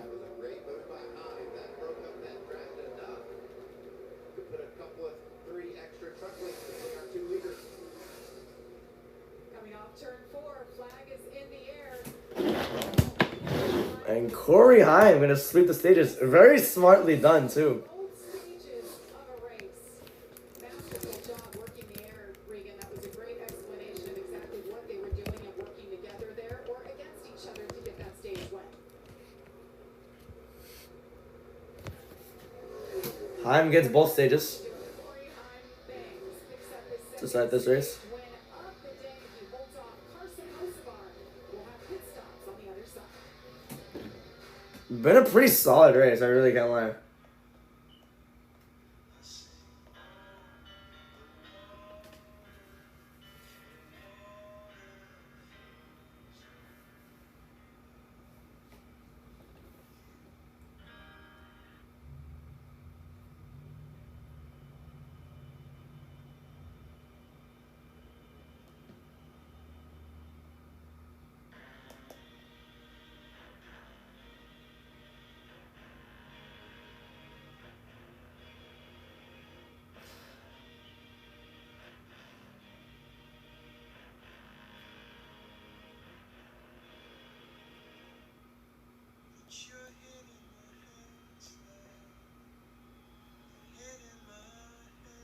What do you say?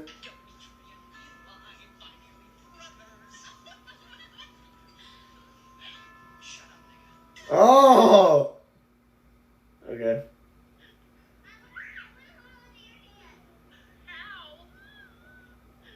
That's crazy.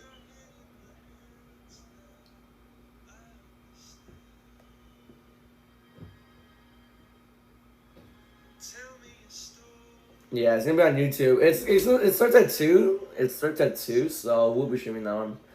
We have about like 50 some laps in this race left.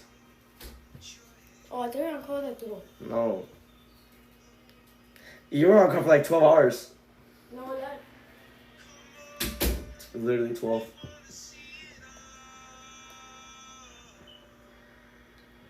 Most famous ball man ever is The Rock. Okay, bro.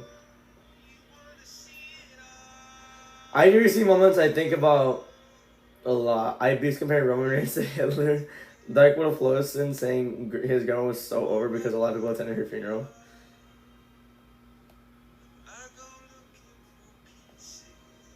Why they tweet this, bro?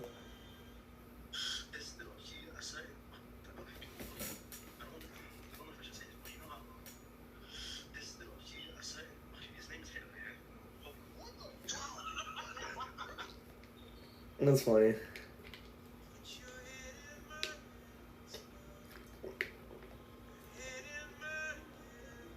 Alright. Both Cody and Liv wrestled today. Cool. Cubs are leading 1-0 in the bottom of the first inning against the Mets. The game just started, I think, 20 minutes ago? Oh, no, Rhea Ripley sell. That was cool.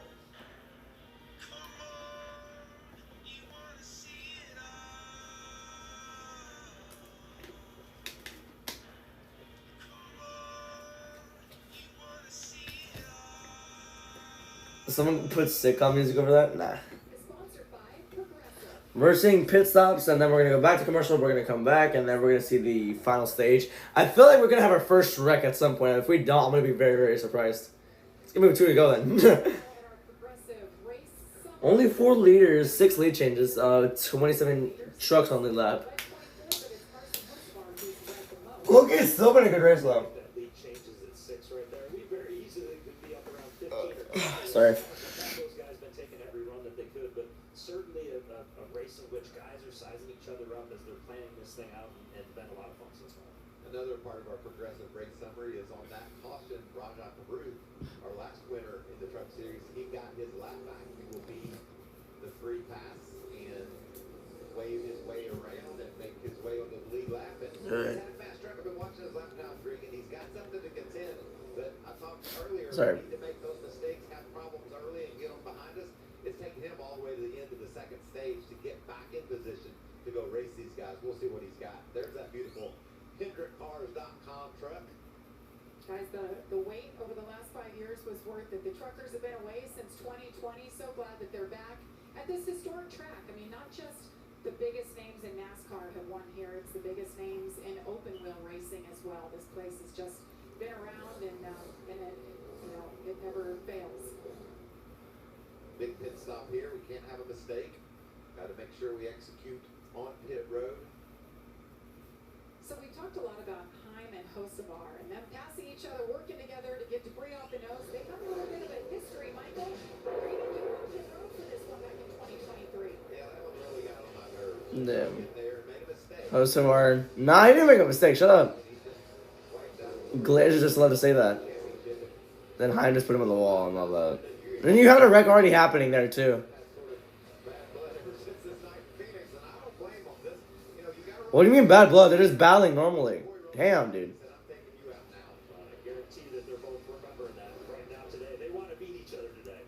Yes, but they're not trying to kill each other on track. They just want to seem. They just want to make it seem like that. All right, we're still gonna hang with Corey Heim because he still won the stage. So. Firing off during that last run. Team said we're gonna make some air pressure adjustments to help him out. So I think he's just a little bit more to be able to run with that top three trio. Well, looking at Carson Hocevar on the middle of your screen, he was at water temp 220. Optimal temperature is 180 to 210. So he felt a little down on power since he overheated. Also said he needs more front turn. The rear is fine. His crew chief assured him that engine is okay. Now looking at Corey Heim at the top of your screen, saying just a tick 3, lacking maneuverability overall. Wants to be secured up a bit. His crew chief said he'll make an air pressure adjustment for the 11. 15.2 again for Corey Heim. Last time they get it done. This time, Corey Heim. Now this time, okay, this one was 15.2. Like just a tenth off of what his last stop was. Pretty good so far. How are they going like 5 laps under caution every time? Like, bro, they waste too much under caution. Maybe even on the front road he chooses to be. All the adjustments are in the books. Okay. At least one more stop we have to. As you see the pit crew, look at this. Celebrate every time. Got it done. They still have to make one more stop, which is gonna be interesting to me.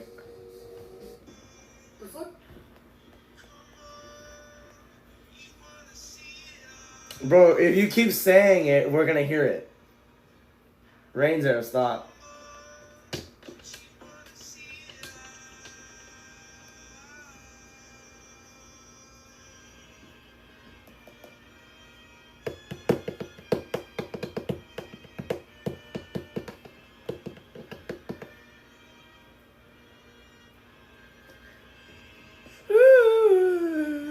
Alright.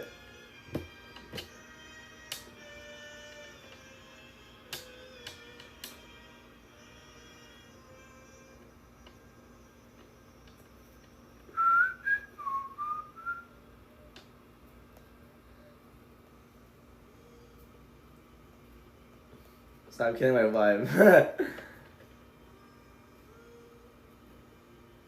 Today's the day Naomi wins. I hope. If not, it better be Roxanne. This is my first time seeing her.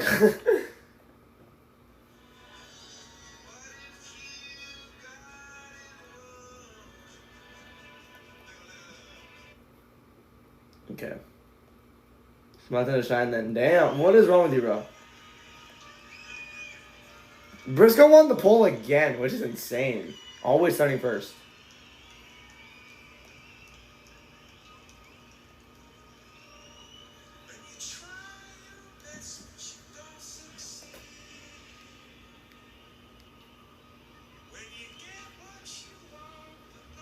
Didn't Lesnar sponsor Jimmy John's?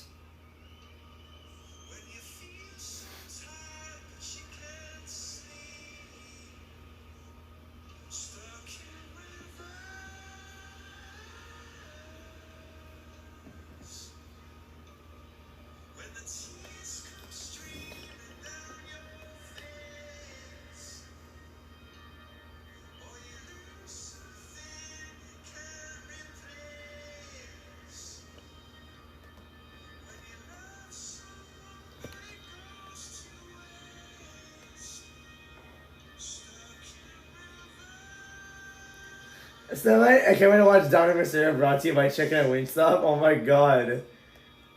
Dave Meltzer believes... Dave Meltzer's bullshit, bro.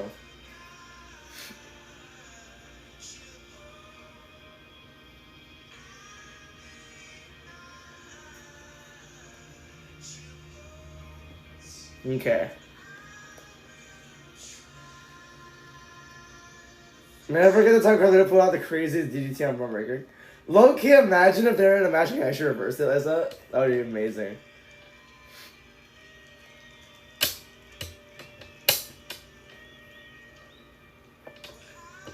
High up above or down below.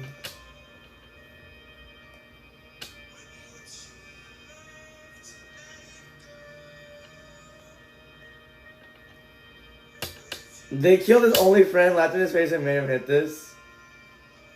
Why would they kill him, bro? Why would they kill that freaking bird or whatever it was? Like, bro, that was cruel. Why would they do that? It was his only friend. Now he's gonna commit suicide. Like in Shrek for Rumpelstiltskin. Like, why did they kill his friend, bro? Like, that's legit torture. I would literally kill myself on the spot right there.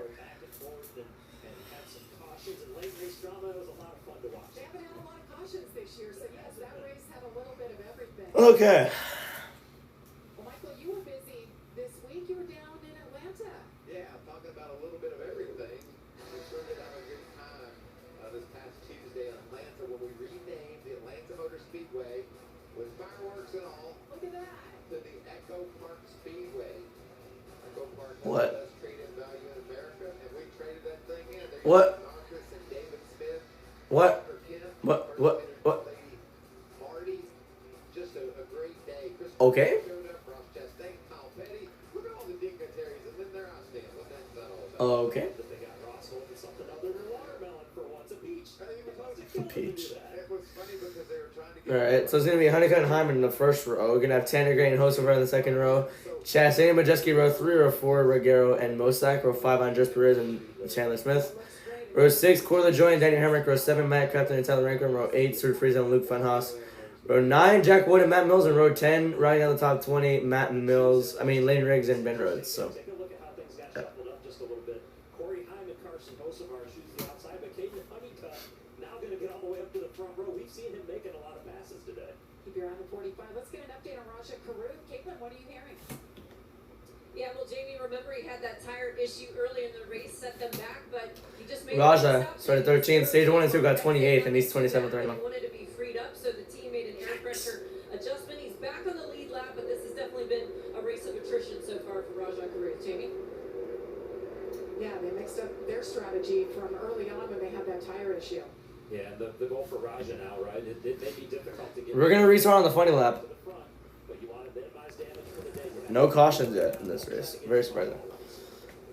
Corham has 20 stage points, but just has 15. Mosak has 14. Honeycutt has 13. Funhaus and Akram have 5. Reguero has 4.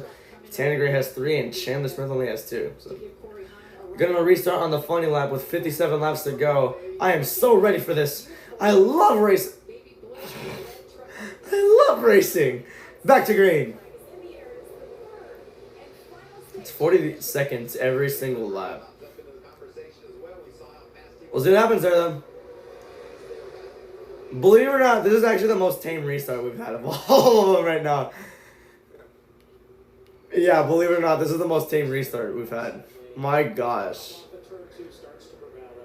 I have a random feeling they're just not going to wreck at all. Until the last lap, someone's going to flip over. I'm just saying. Here's Hocevar, though, immediately going to take the lead from Heim. Remember, they still have a pit stop left, so can't really rule anything here. I want to see green flag stops. I don't want to see a caution stop. I want to see a green flag stop. These guys need to learn. 56 to go. Most people on the outside here. Heim shoving Hocevar.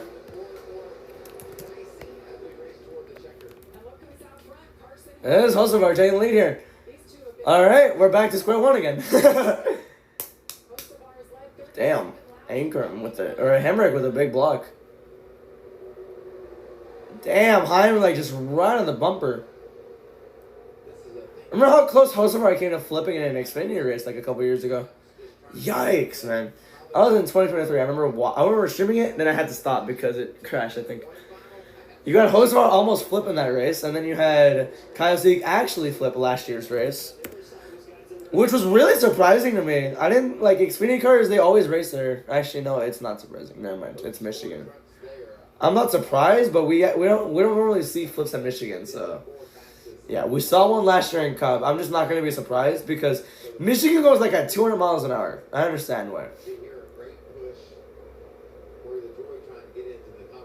Andres Perez, what a high speed he carried into that turn. Like 195 it looked like. Is Cruz back on lead lap? Oh! Crash! Jack Wood around. Well, I was right about that first caution.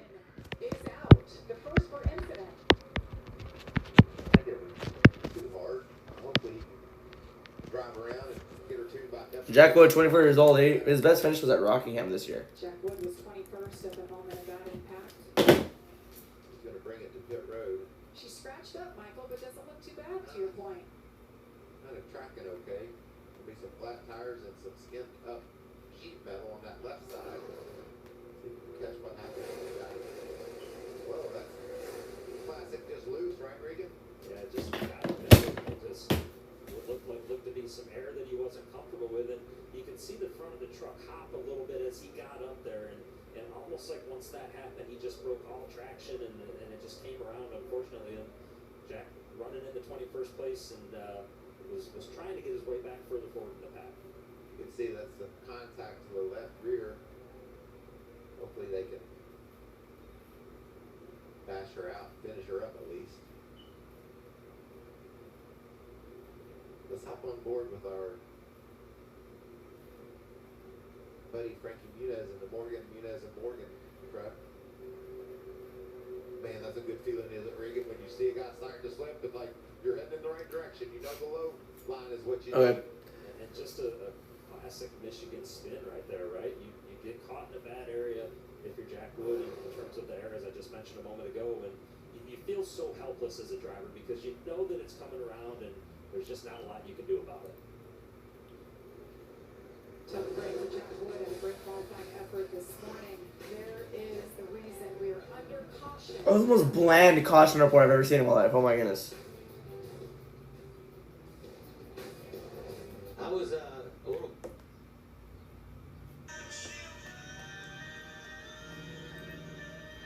Something happened. Rogers, it's official.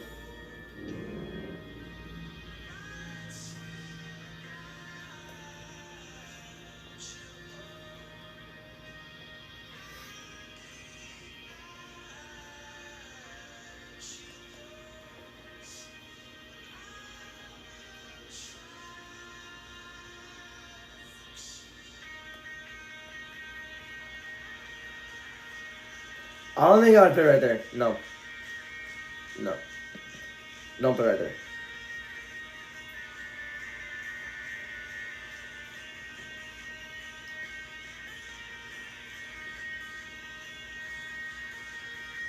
Fox is terrible. Oh! Finish the story. Nice.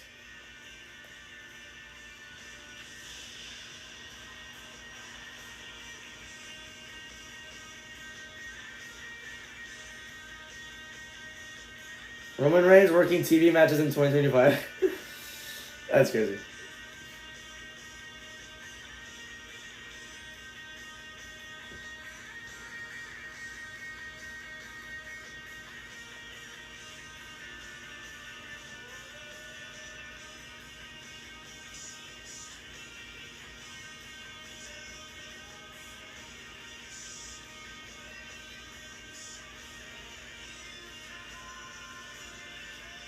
I don't know when Julia just did that random thing, just trolling the fans last night. It was funny. I don't know why everyone's reposting it though.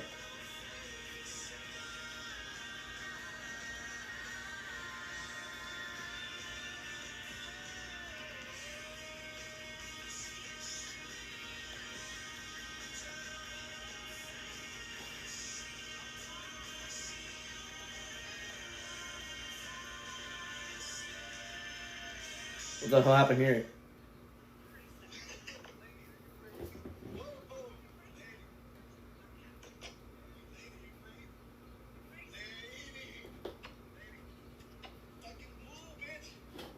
Damn! Did he just punch her?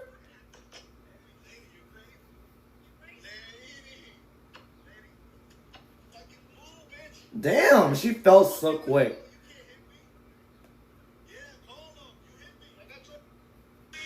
That's crazy.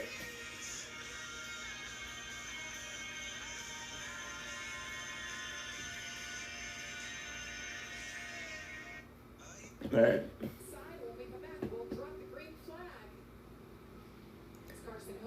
They came back They came back from commercial for 10 seconds. Are you kidding right now? Are you kidding right now?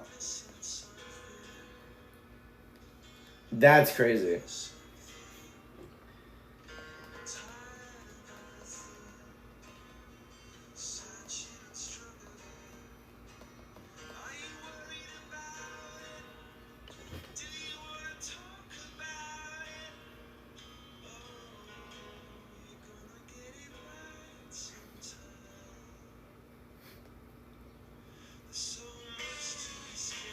Brock Lesnar return advocate would end my life.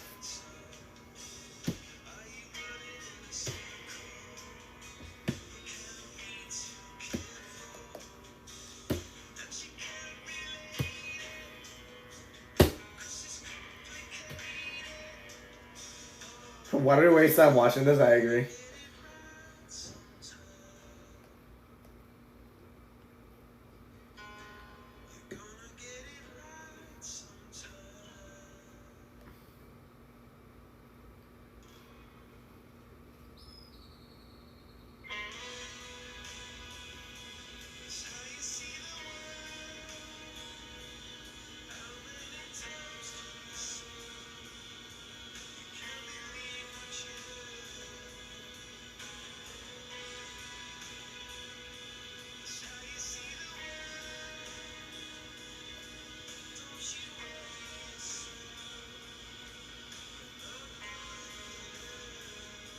Okay.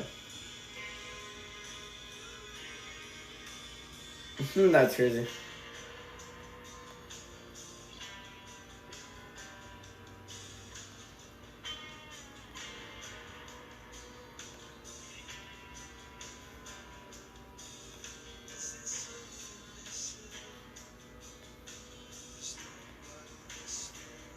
Suicide postponed.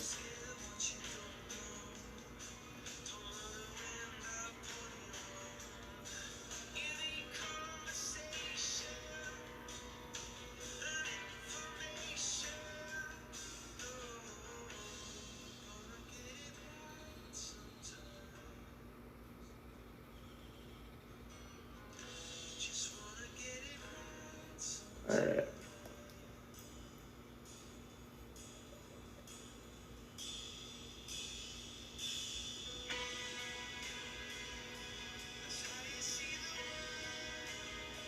Literally a felony. A felony. I almost said felony. So, I'm just bored because the stupid Fox doesn't know how to call a race. I'm in a commercial for the past 8 minutes. Alright, finally, dude. What the hell was that?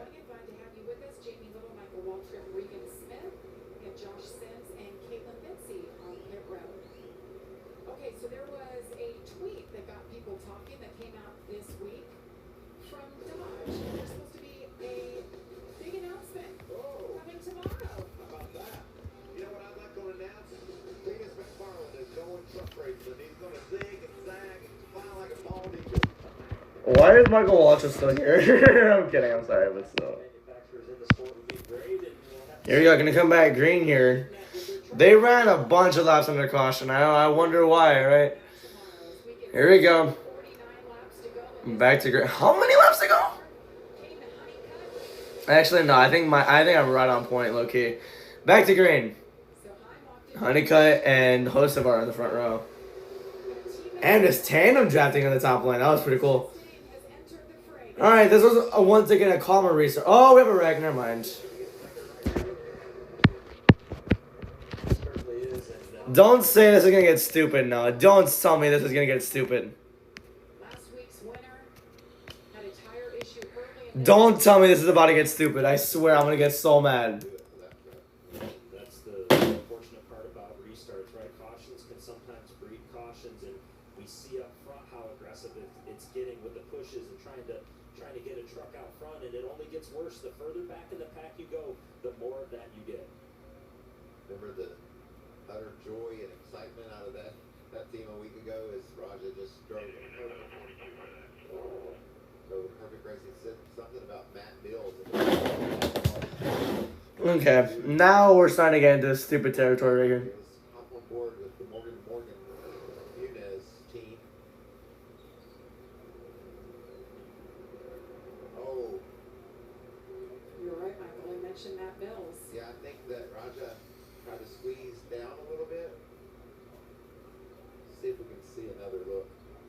And that's a little late. It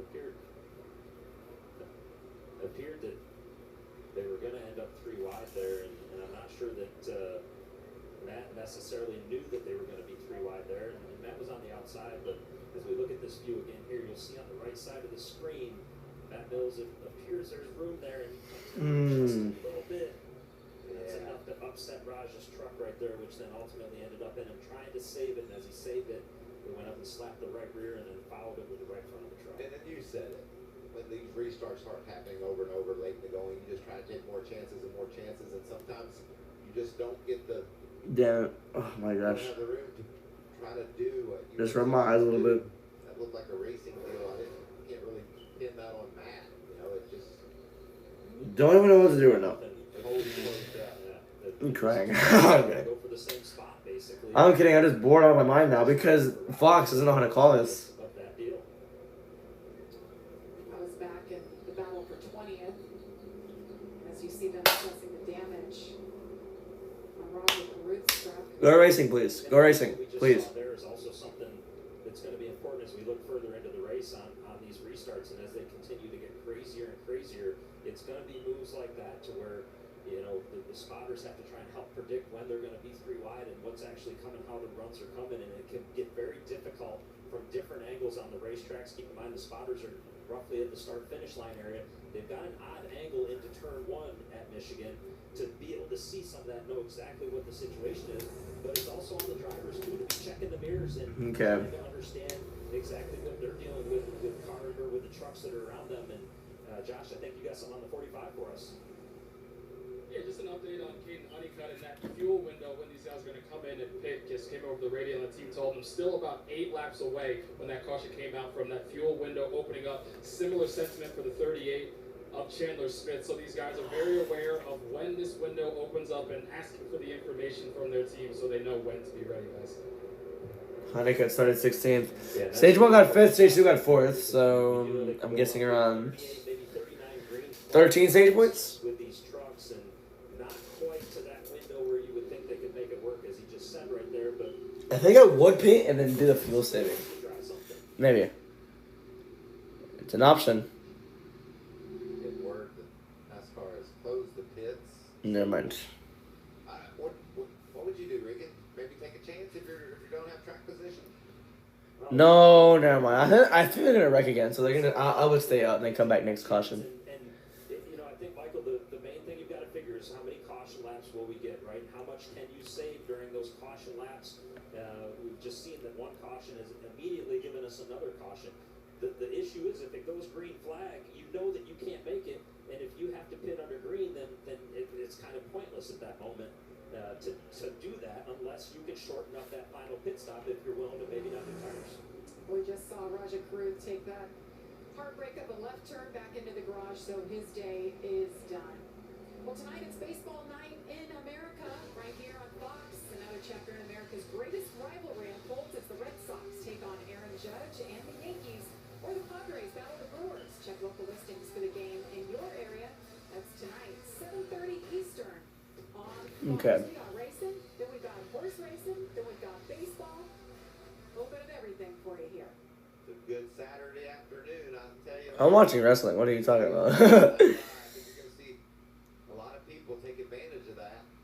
We haven't seen a whole lot of lap time fall off, Regan. I think that's the key to some of these teams maybe thinking get these tires and get some gas and then see how the cautions fly after that. What do you think? Okay. I think at this point you got to do what the trucks in front of you do, right? If the leaders do it, then evidently you got to do that. If you're back around 10th, maybe you think about doing something different. This is legitimately annoying. Forward at some point. We ran so many laps under caution. What's happening up front? Looks like we're gonna have just what we thought. Says only Honeycutt. Just kidding. Here comes Daniel. Not coming down. Here comes Hemrick, Smith, and others. Stayed out. Everybody else decided to make a run for it. Once Hemrick peeled off, it set the tone for what they were going to do, Josh. Well, it's been an up and down day for the 38 of Chandler Smith. Battled his way into the top 10, elected to come in now and get that fuel with their window opening up. We'll see if it helps him out the rest of the way. Oh my god, I'm stretching right now. Trucks doing just that. Fuel only, and what that'll do, Regan, is speed up that final pit stop. We know that's the case. And maybe if there's a lot of cautions, they can try to take a run at stretching it to the end. Frankie Muniz having a decent day. Lane Riggs down and away. And we're done. To go as of now from Michigan. Stay with us. Green Flag Racing is next. Okay. They went side by side for this. Cool.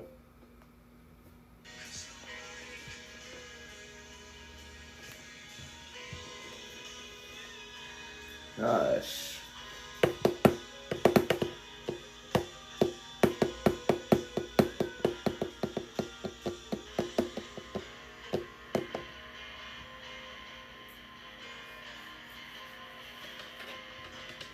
Chris is done for the day.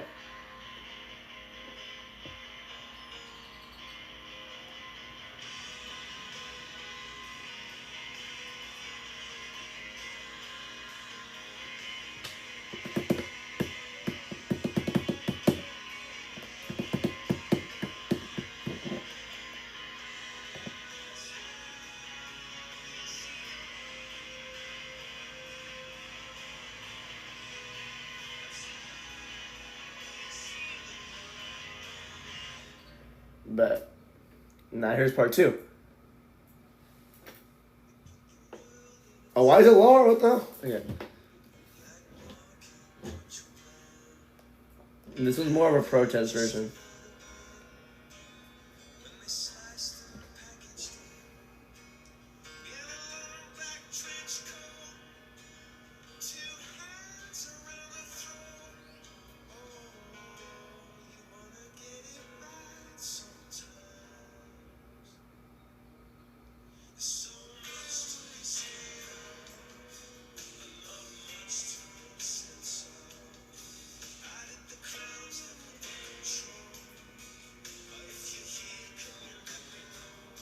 Damn, I can feel a breeze coming in. It's like hot outside, bro. I have the window open too.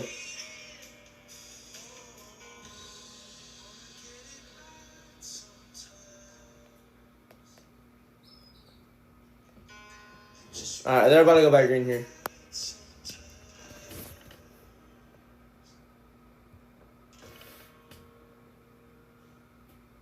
Alright.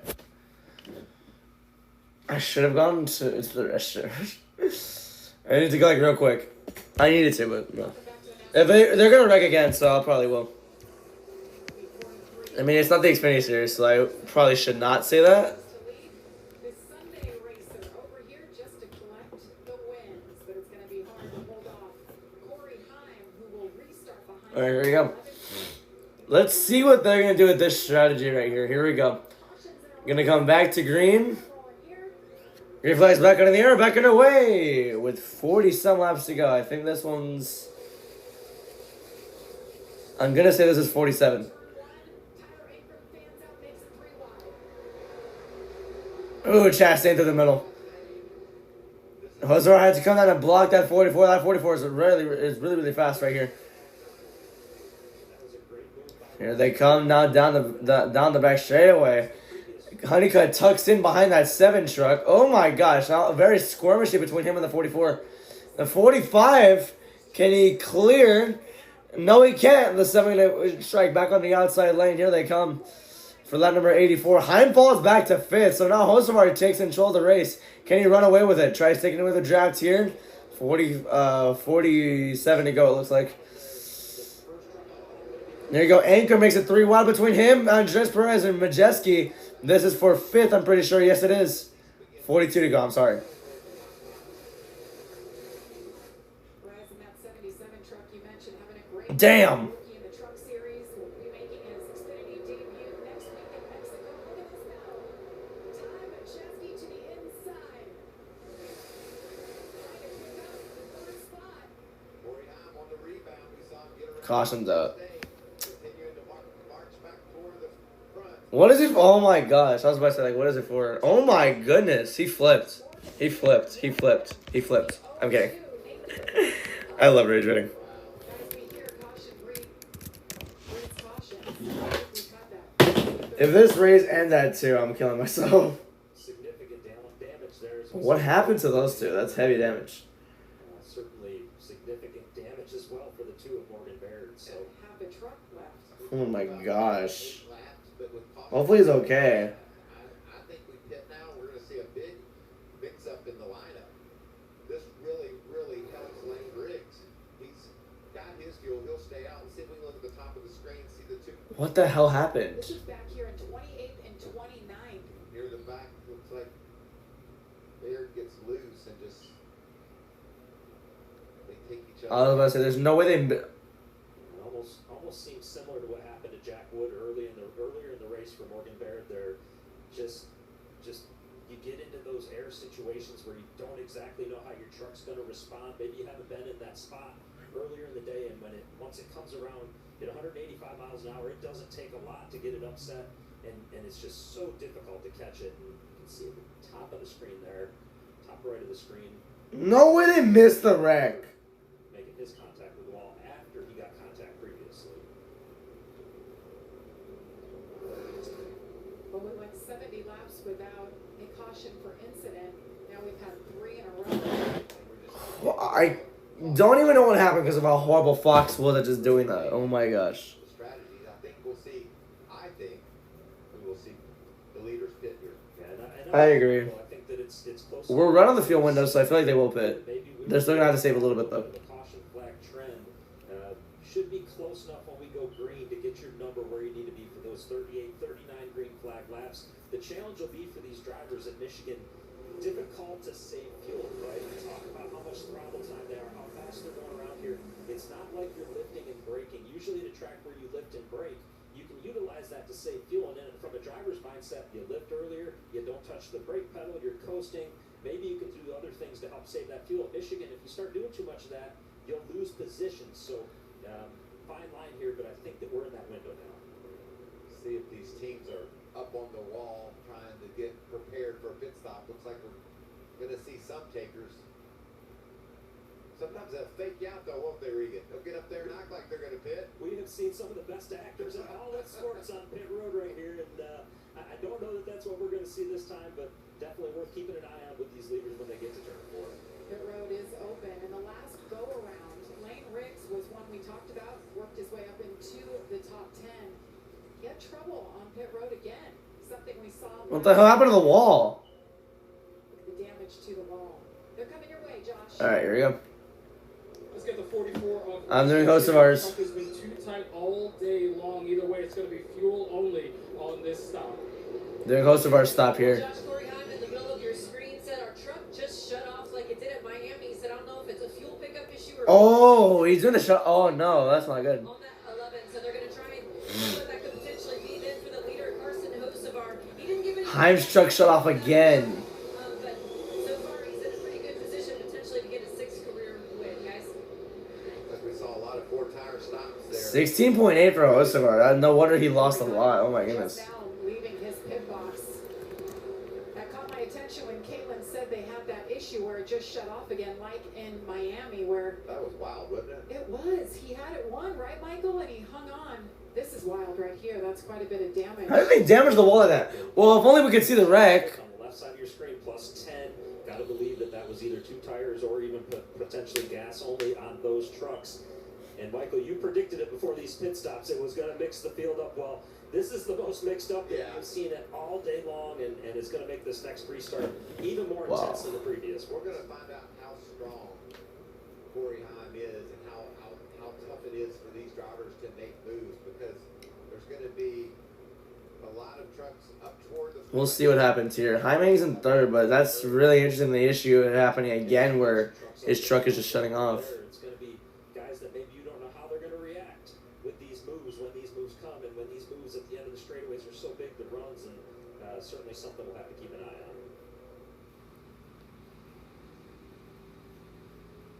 So I was mentioning that Lane Riggs had issues on pit road last time he came down. Let's take a look at what happened. Michael Regan, very similar to what we saw last week. It just looks like a shock issue, maybe, Regan, where the tire just doesn't fall out of the fender. And we knew we had a new truck last week, and the fact that they just didn't have the fenders where they needed to be to cause no problems. And we know how fast he was last week. Watch here.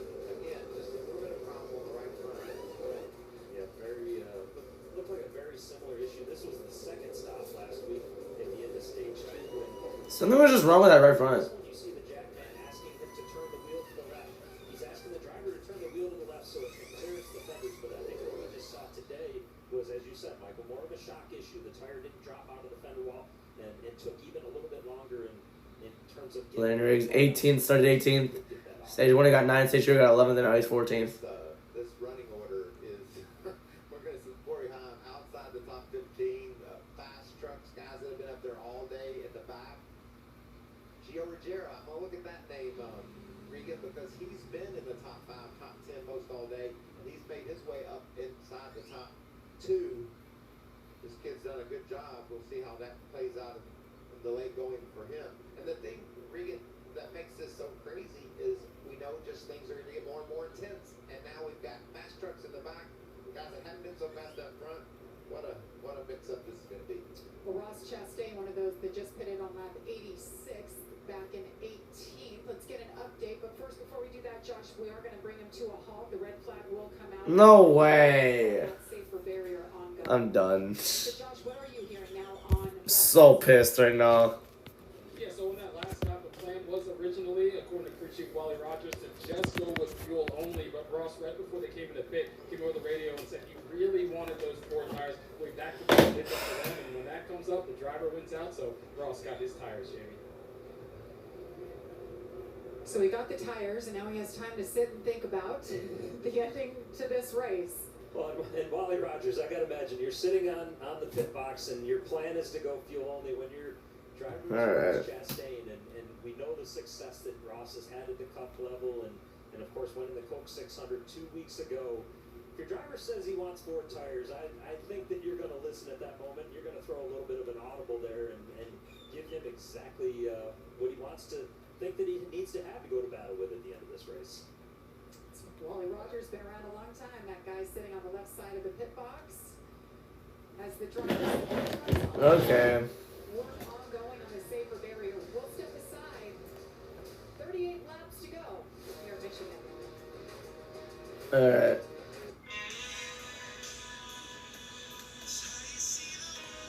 Gosh damn, dude.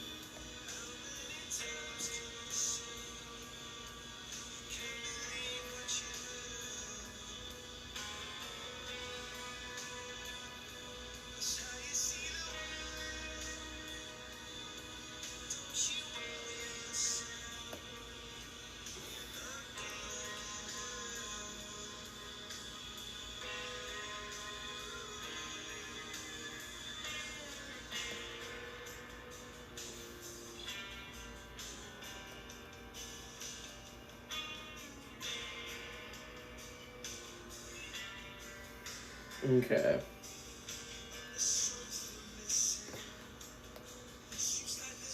I'm right back.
Oh my god.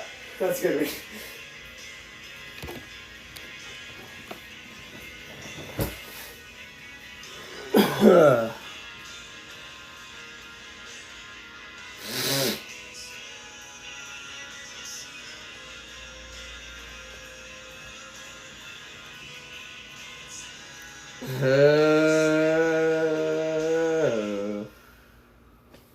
Road course, a lot of opportunity for somebody to jump up there that maybe is below that cut line and get in if they need to. This says truck racing to me right there. I love these trucks on the road course. They're so fun to watch. And short track racing is the way most of these kids all grew up. And you see it there, the playoffs begin in Darlington after that, just like that, guys.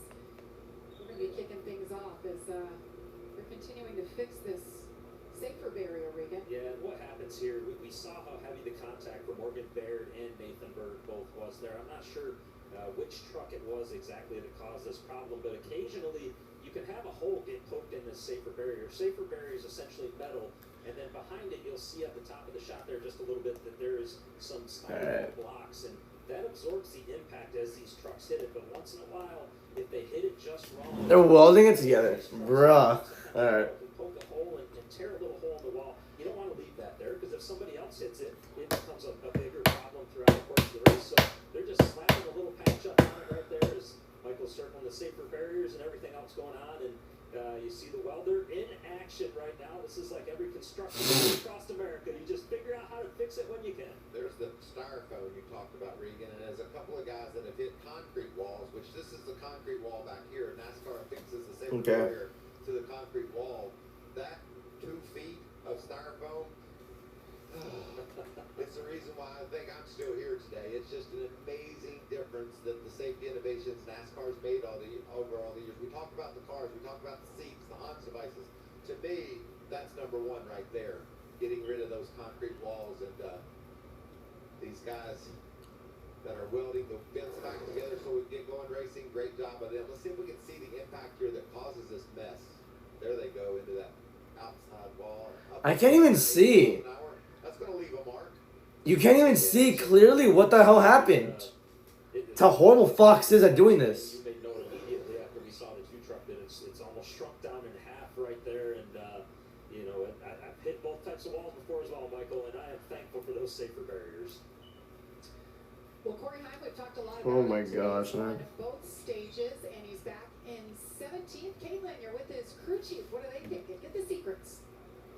Yeah, Jamie, well, we also heard Corey saying his truck shut off for a split second. What do you think could have contributed to that, and what is your level of concern? Concern's a little high right at the moment. We still got 38 laps to go. Truck's fast. Corey's doing a great job. Level of concern, we're really not sure, but probably based off of things we've seen here in the past, last half a dozen races or so, it's most likely a cam sensor. Hopefully it's not, and hopefully it was just some odd little gremlin that popped up and it worked its way out and went back to the Irish Hills, and we'll go on about our business. Thanks for your time. Good luck to you. Corey Heim been one of the better trucks throughout the course of this race. Jamie? I never complain. It's really bad that I'm complaining right now. Holy crap.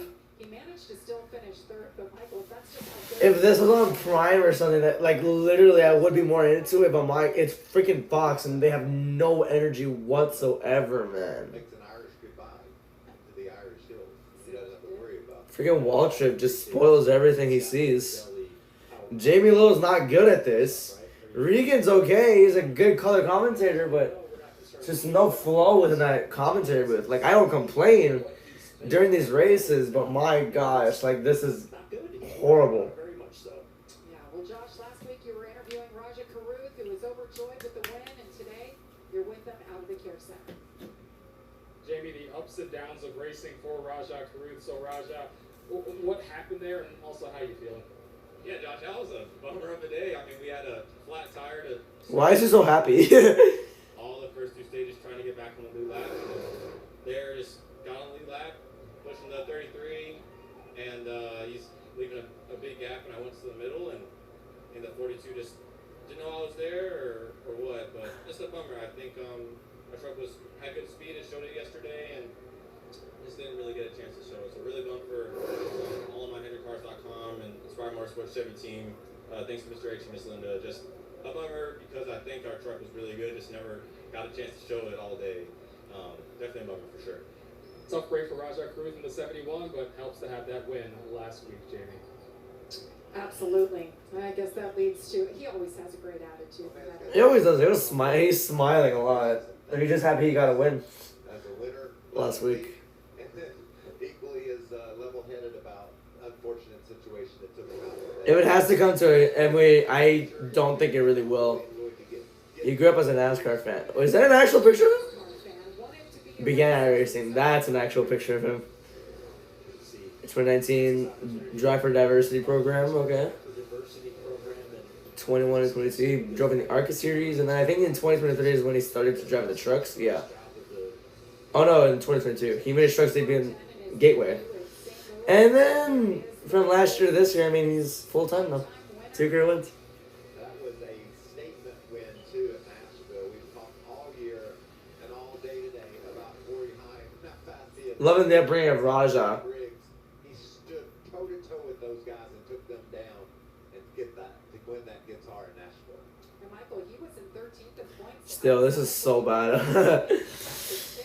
If it has to come to, which I don't think it will, because there's still like 53 minutes until that. If it has to come to, I'm gonna have to end the stream so I can go straight to Worlds Collide. Worlds Collide is a bigger priority than this race right here. So if it has to come down to it, I'm gonna have to end this stream and I'm gonna have to go straight to the Worlds Collide stream. I have my priorities straight. Well, it's been quite a season. 12 races in, we've had 8 different winners. Corey Heim and Chandler Smith are the only 2 drivers with multiple wins. They have 6 wins combined. Heim has 4, Chandler has 2. Ankrum, Hemrick, and Caruth have wins. Ankrum won at Rockingham, Caruth won at Nashville, and Hemrick won at Martinsville. And with the Cup drivers, they had Hocevar win Kansas, Larson win Homestead, and Kyle Busch win Atlanta. Alright. And that's basically it. Larson, Miami, and Carson Hocevar, his last truck race was in Kansas. We're going to go back to that. I don't think I would be surprised if Hocevar wins this one. Corey Heim's dominant season. Are we ever going to get to the end, though? Give me my fucking phone back. My phone is right here. Your phone, I have no idea where it is. Throughout the playoffs, and that'll help him. Because you came to my room, you touched the desk. My phone was there. It's not there no more. I didn't take it, though. I don't know what the hell you're talking about. Let's call it. Let me call it. Because I guarantee you I didn't take it. Today you're out. So we How many more know how laps? good Gio is today. Maybe he gets a win. They're on a red flag right now. They're down there around the playoff line as well. We remain under red here for repair on the safer barrier to make it simple. I swear to God, I didn't take it. Much longer. We'll get this race back under I'm not even kidding. I didn't. No, it's not. It's not ringing yet. Hold on. Alright. If it has to come to it, I'm gonna have to freaking end it so I can start the Worlds Collide stuff.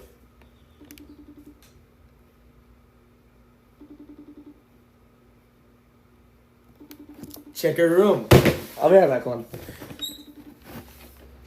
Oh, I wanted there.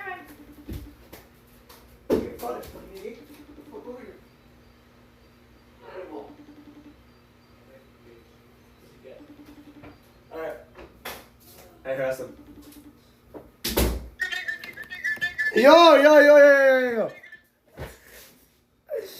He said that's so loud.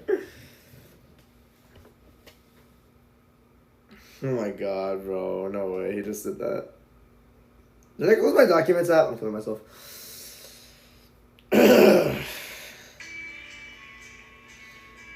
Cubs are up 3-0 on the top of the 5th inning, so yeah.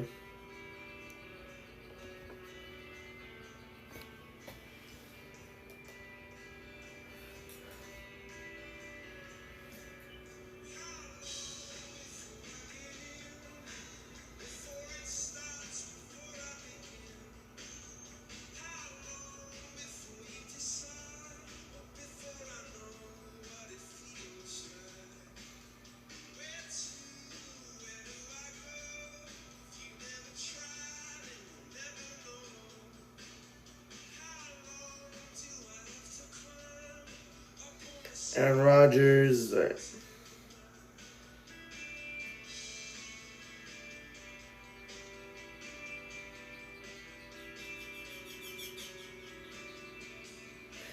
Wait, today's Saturday. What the hell am I seeing, man? What am I seeing right now? Why people at school on a Saturday? Why am I just noticing that?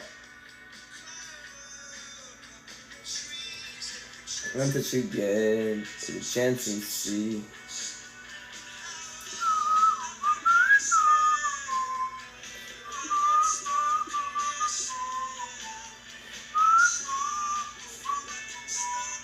Why is everyone recording that?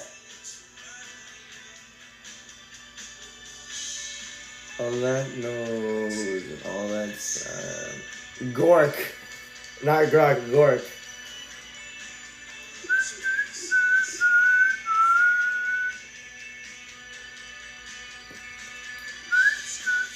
The whatnot game just started. The Blue Jays game just started.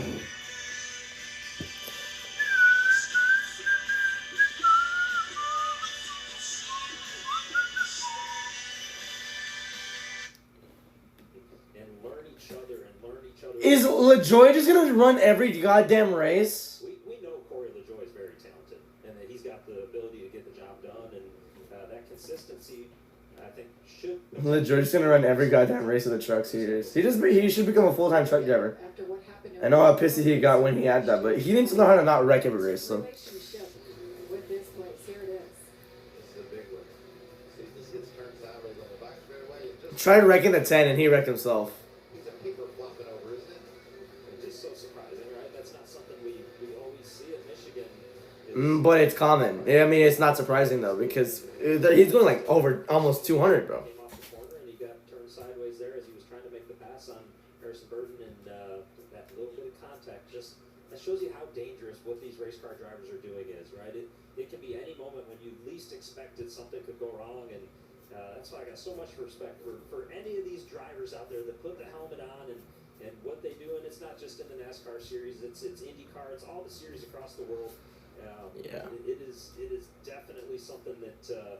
Well, LaJoy was wrecking, I think, like a bunch of races before he got fired from that 7 car. They make it look easy. Well, Grant Enfinger in that 9 truck out front right now as we sit here under the red flag condition. Let's hear from his crew chief, Josh. Well, yeah, Jeff Stankiewicz, you got your driver out front with some track position, just topped off during that last run. So do you have enough fuel to make it to the end? And how was that truck been today? Yeah, Hell, can we just get racing, please? I don't want to miss Worlds Collide. I don't want to have to miss the end of the race for Worlds Collide. Even though that's my priority. Yeah, but we've just been stuck in dirty air all day. The truck has not been driving very good in dirty air. He says it is pretty good when we do get a little clean air on it, but overall we've just not been very happy. And we felt like if we I need to change my shirt. I actually march our way to the front, so we just felt like we had nothing to lose to try this, get out in clean air, see how the truck drives, and if we get another caution, we know we're comfortably safe to make it. So there's just a chance we're going to take. We just felt like we were just stuck in 15th all day and weren't moving forward. And we talked about this yesterday. Next commercial, I'm just gonna screw it. I love that. Well, I'm gonna go back to commercial anyways. So Right now, knock on wood, we're good. be right back. We didn't get any state points today, unfortunately, so right now we're just trying everything we can to get the end result points for it. But we still feel comfortable on the points, but we feel a little better about taking a chance right now than we normally would. Appreciate it. Good luck the rest of the way, Jeff. That's what crew chiefs do these days, Regan. No, we don't have enough gas right now. But when the cautions come out and we think they will, then we will have enough gas. So that's just the way you play the game. And I talked to Grant this morning.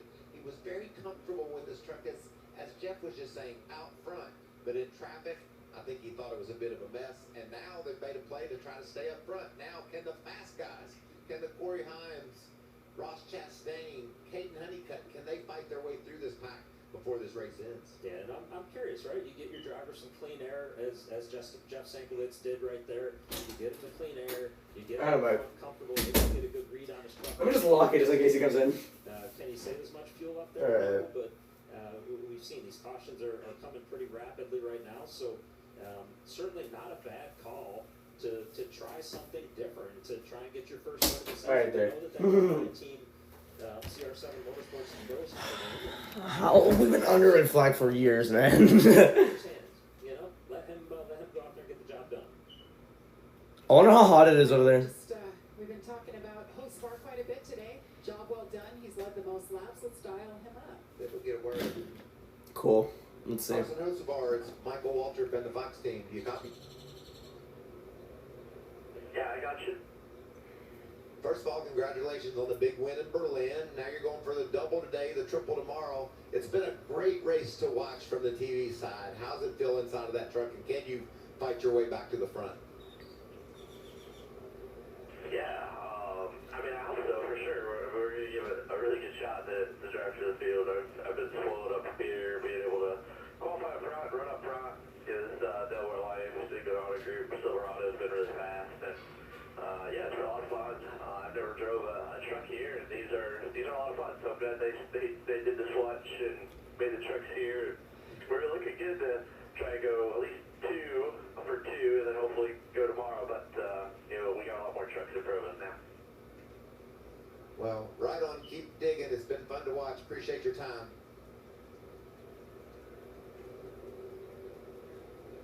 Sounds good. Thanks, buddy. So, Hocevar. We're never gonna go back green, bro. Earlier this week in Berlin, Michael. Yeah. Sorry about that. Home stomping ground. Berlin Raceway on my birthday. Strong car. Host of our Money in the Bank 150 winner. Wow. The bank right there, Regan. And you can see this Money in the Bank is later today, so watch it. Okay. Oh my god! The caution came out. they've done a really nice job in that facility. How long was that red flag? Oh my god, it took at least 20 minutes. Really nice shows, and you know, certainly love seeing some of the guys go back to their grassroots like that. Bet you Jeff Striegel had a big smile on his face that night watching all that go down. Okay, I just hope we can get to the end before 2 o'clock, because 2 o'clock is when World's Collide starts, and that's a bigger priority than a Truck Series race, so yeah. All right, so if we have it all right, first through 7th stayed out that last round of stops. 8th through 16th took fuel only. 17th, Corey Heim, the first on 4 fresh tires. Yeah, so we've got a lot to think about here right now, right? 1st through 7th, they are on older tires now, given it's only a few lap older tires than what the guys behind them potentially are on right now. But they're all gambling. They're all saying, we want to take a chance on fuel, and we want to see if we can get to the end if we're going to get the cautions. Michael, when you get the guys and girls in 7th through 16th, though, a little bit different situation. Fuel only, old tires for them. Well, and if you tuned in for a horse race, you know how they line up 8 wide to go when they open the gates? They're on their way. Where's my 8 wide racing? Looks like you're gonna have the horse races because our first 7 trucks haven't been that fast all day, and now there's trucks with pressure tires and there's trucks with new tires, and all are gonna be. Put me in the booth at least. I would be more better than Walter, but I think Hope they keep them straight. I would say Fox. In 7th right now, she on to stay out. New sponsor. Brenninger's at 7th? What? Okay. She brings new eyeballs and new sponsorship, so a new look for them Yeah, no wonder she's right there in this series. at Talladega. So the question Was good in ARCA? She sucks here. and those around I'm really sorry. This experiment failed again. Well, they'll do their best, but it's going to be short-lived to remain in that position. You're just trying to, I think, Regan, if you're one of those top 7 that stayed out, maybe, I mean, take Grant Enfinger and Gio aside, you're just trying to survive. You're just trying to make sure you get all you can on this restart and don't get wrecked. That was weird. And I think there's one more, Michael, that I would add to that list. Matt Crafton, we know that he qualified 3rd earlier today.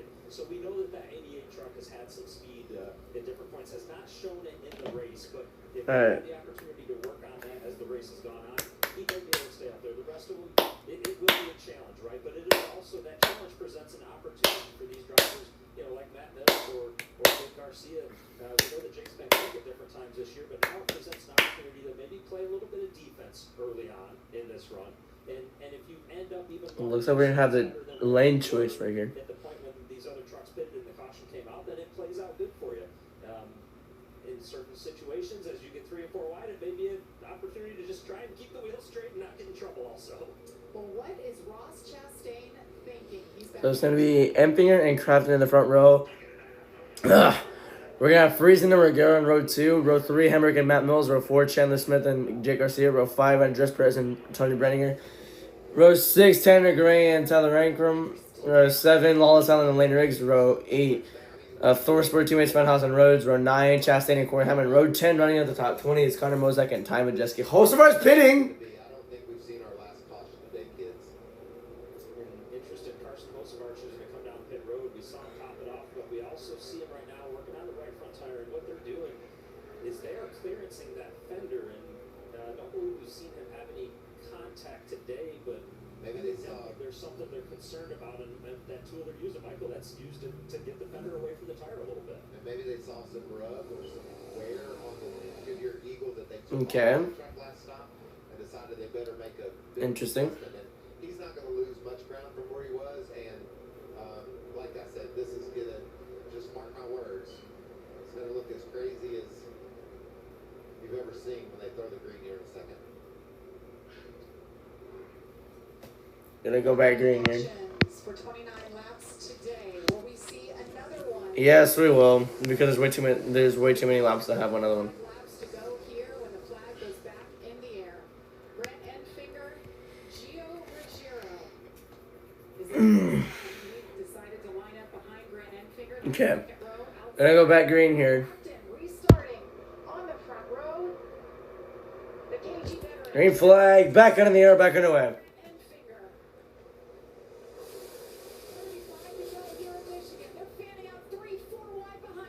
Damn, okay. Wild race right there. Enfinger got a good lead. With 35 to go. Oh my gosh, we're almost 5 wide. Ruggiero to second. Crafton falls to third. Okay. Well, how far did Heim go? How far back is Heim? Or no, Hocevar, sorry. Heim is like in 19th. He can catch up. We'll see though. We have 35 laps to prove that. Mosak underneath. Oh my gosh, yeah. There's a whole cluster of trucks right there. Surprised they haven't even wrecked yet. Oh my goodness. And I was wrong. I jinxed it. Stay green. Stay green. Stay green. Stay green. Yes, they stayed green. Let's go. Okay, good. That did not deserve to be a caution if it ever was. Anchor in the wall, though, so now we have the 9 and the 17 still battling for it. No, I panicked. I was like, stay green, please. But they did, luckily. Now it looks like everyone's starting to fan out a little bit, so it looks like it'll be a little bit more tame. A lot of pushing between the 44 and the 42 right here. This is for about 8th right here. Chastain tries to slide up in front of Andres Perez. Sends him on back. Lane Riggs going underneath Chastain and get the spot himself. All right, very interesting there. Is all the trucks are still trying to find their way in this restart. 33 to go. We'll see. Oh my god, Lane Riggs is falling back. I wonder why.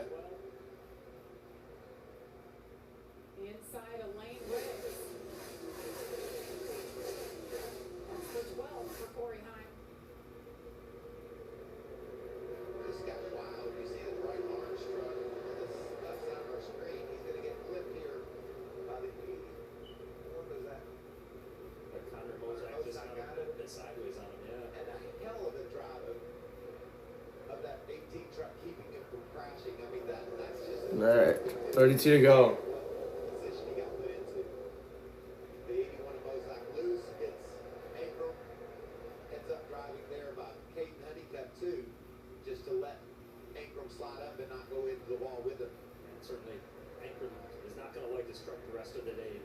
Definitely not.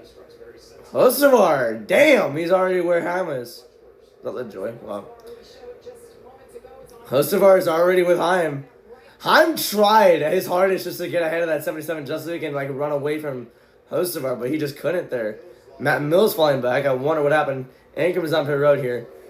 31 to go.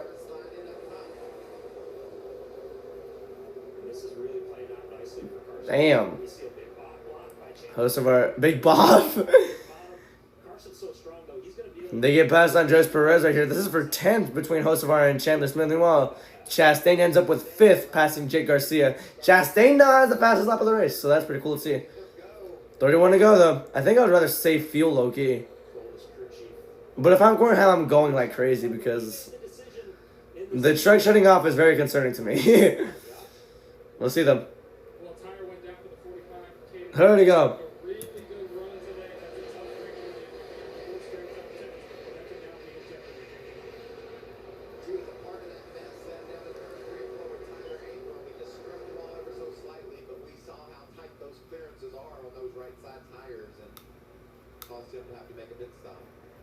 Yeah, 44. Biggest mover. Hocevar's gotten 16. Damn. Chastain 12, Tanner 8. Tanner and Corey LaJoy 8 spots, and Dustinson 7.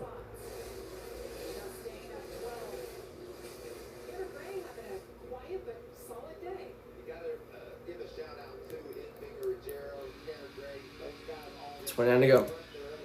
make the break, get away from the big heavy kind of traffic, and now have themselves in a good position as we race down inside 30 to go. And certainly mission accomplished, right? You just wanted to hold serve as long as you possibly could. Try to make Blaine Riggs. What a run he got on the outside of Friesen there. Well, because of the draft, but still. Great run he got. Passed him easily for 6. Now Mozart gonna get by LaJoy and Crafton. Oh, that was incredible. Wow. Got 12 on that spot, on that one. Tanner Gray, Ruggiero, and Empinger. My goodness, man. It would be so cool to see one of them win. 28 laps to go here. I actually really hope there's no caution. Because I feel like I'm gonna hit it right on the spot. Like, I feel like it's gonna be very close to, like, to stream the, what's it called? Worlds Collide. And they went full screen. Fox.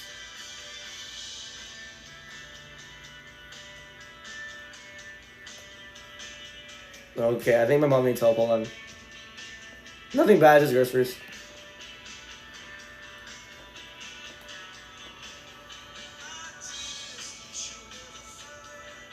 Be right back.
Alright, here we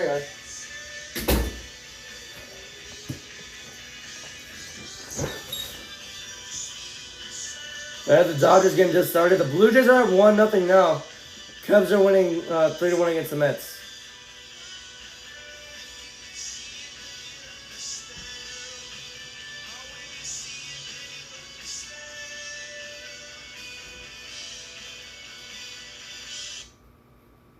Is that it? What the heck? Why did it cut off like that? Alright, whatever.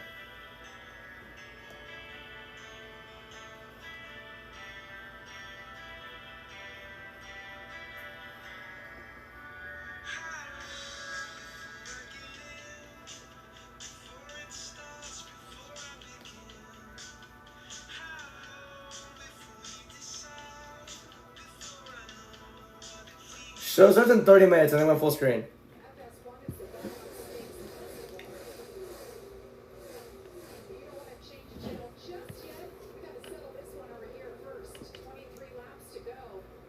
Alright, so we've gotten inside 100 laps, so that's cool. Hopefully they can just finish it out. So let's go through the field as we do after every single commercial break. Empinger is still leading. Over Gio Ruggiero by only, what's it called? Okay, the leaderboard screwed up again. By only a 10th, you have Chandler Smith in 10th, 2.7 seconds back. Jack Wood in 20th, 6.7 seconds back. I love that shit when the leaderboard cycles through again. That was too late the first time. Alright, 22 to go. Heim made his way to 5th. He actually passed Hocevar a long time ago. He's in 9th. Chastain's in 4th, though. Just gotta hope that Heim's truck holds on. Lane Riggs coming out of nowhere to try and take it away.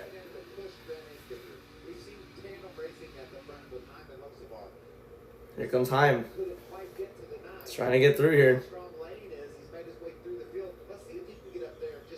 He needs a really strong draft right here.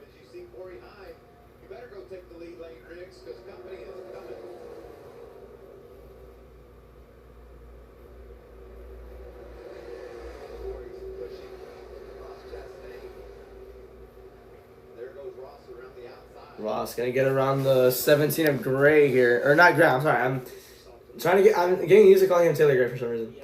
To get around the 17 of Gio Ruggiero. A top 5 for Gio was honestly really cool. Would be really cool. But he has his teammate gonna try and get underneath him.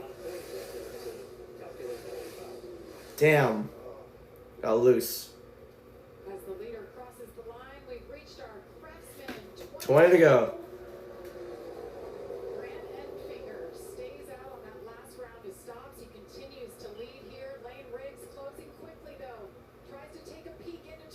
Ow. Damn, something's stretching my nose. Okay.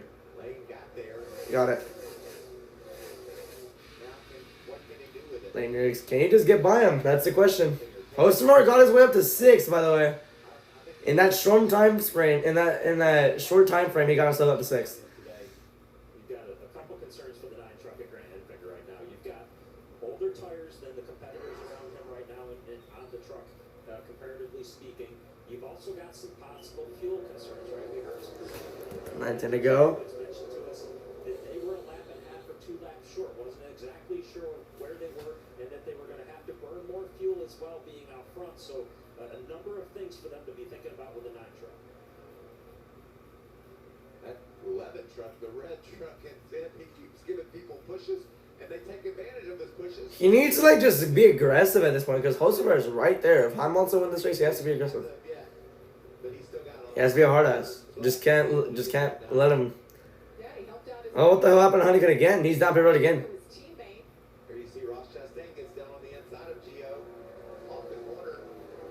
Ross to 4th. Actually, that's 3rd.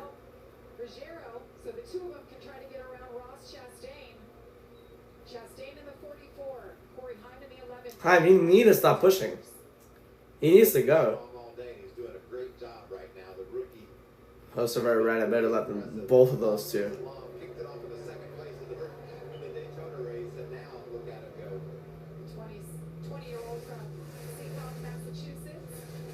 And then just Ruggiero got 2nd at Daytona. He's done, right? Put yourself in positions to learn how to calculate what's going on at the front of the pack. And we've seen him do that for a couple of weeks. 17 to go. And continues to. And now he's going to have to figure out how to calculate. Ruggiero started 20. Stage 1 got 11. Stage 2 got 7, and he's 4th right now. Got 4 stage points on the day.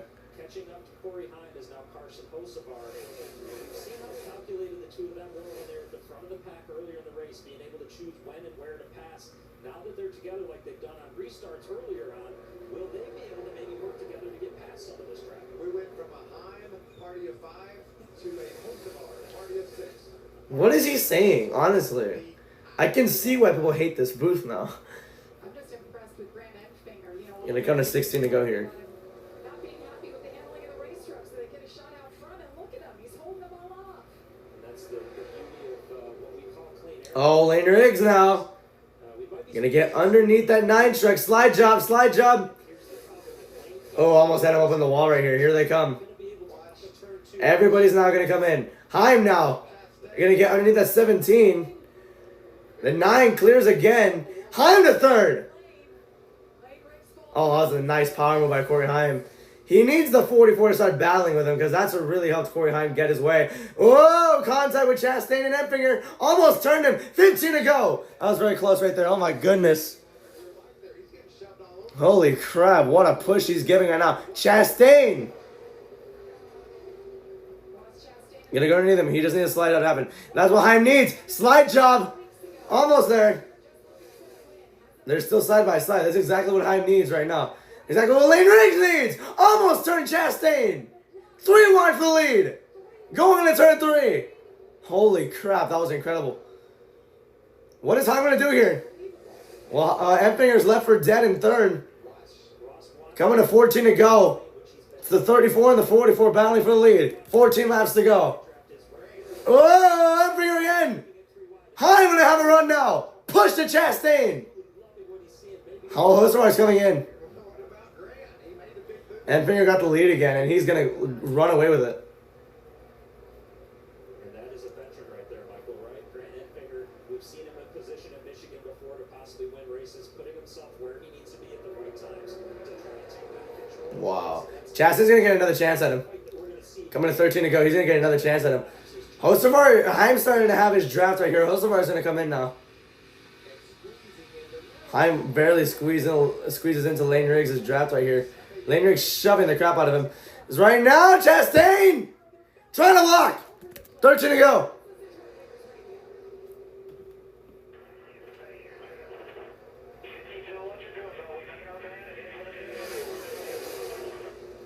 Hocevar to third, by the way. I don't have any of these guys winning. I need Hocevar or Heim to just start catching up here. Hocevar now going to go underneath the 44. I feel like when they went 3 wide, like a couple laps ago, I feel like Heim should have capitalized there and gotten the lead. Hocevar though, side by side with Empinger. What a big run that Heim has. Heim to the bottom. 12 to go. Holy crap! Now Heim slides up right in front of that 7 truck. Now Chastain gonna try and clear him for the lead. He does. He's gonna run with it. Oh my gosh, that's not a good thing for me. Caught it, truck in the wall. Lane Riggs. Imagine they called the caution for that. I would have crashed out, bro. Reguero's gonna get his 6th right here. Hocevar with a huge run. Holy crap! Oh my god. Uh-oh, Tony. Lab truck's coming in. This is gonna start screwing things up, and I love it. Whoa! Hocevar and Chastain, he's racing his mentor right now. Look at that. 11 to go. This is actually insane right now. Almost wrecks! He wrecks! Can he save it? He saves it! What a save by Chastain! But now I think it's over. Because Hocevar takes the lead. I think that was an insane save by Chastain. I'm sorry for the neighbors, but I don't care. This is good. All right, starting to become a lot better. Holy crap. Okay, 10 laps to go.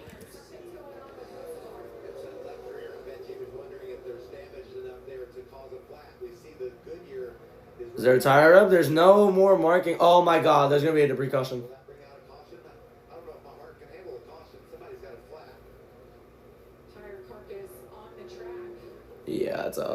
Yeah, that's a valid caution, but damn it, dude. I don't need this right now. I mean, I get why they called it, but man, that's unfortunate. I really do not want that to happen. We're going to see a good battle to the finish, so I just need them to not wreck. I need them to get to the white. Because I do not want to miss the end of the race because of Worlds Collide, I swear. Okay. This made up for the horrible half hour spent under caution.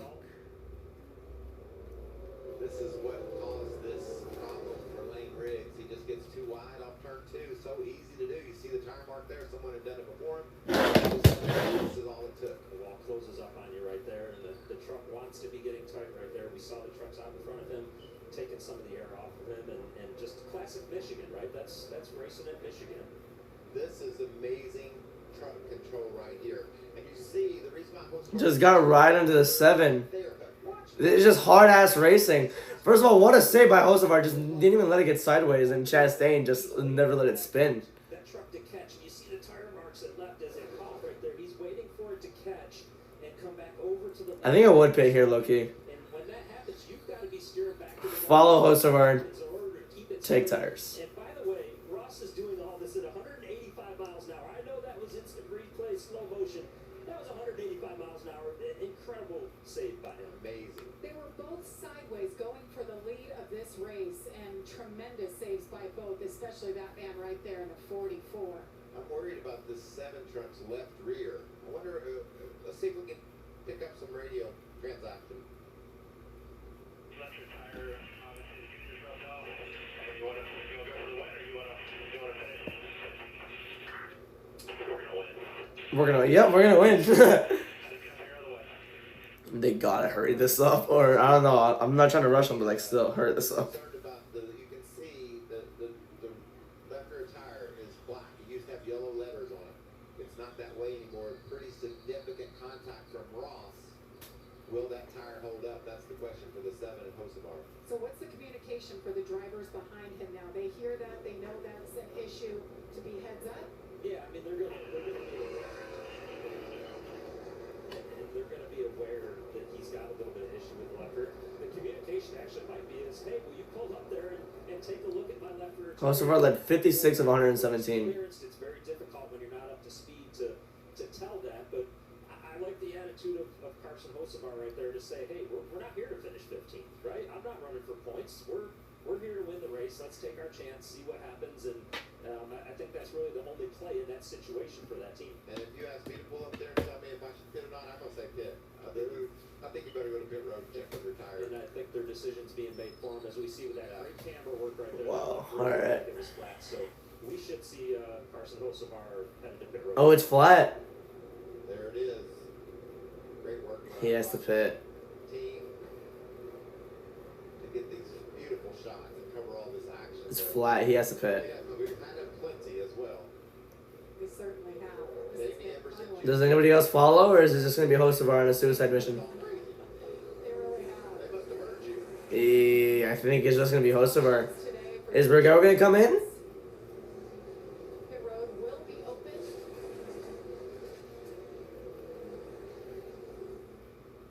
It's just him and Enfinger. 17 takes the lead. Let's start with the 9 of Grant Enfinger. We heard from his crew chief Jeff Stankiewicz. They tried to gamble, but ultimately he told me the tires were gone by the end of that run and they need to get fuel if they want to make it to the end. So he comes in to pit. Here's Hocevar. Yeah, Josh, Carson Hocevar been so strong throughout the course of this race. They kind of went back and forth on what to do. They said, you want to win or you want to finish 15th? But ultimately they elected to pit because of that tire, guys. Yeah, tough break for Carson Hocevar. You told him we're going to win, but he just didn't feel like that tire was going to hold up. I didn't think so either. As they get ready to come back to green on Carson's radio, it was going to be 18.1 stop, man. That's unfortunate. Still beats him off the road.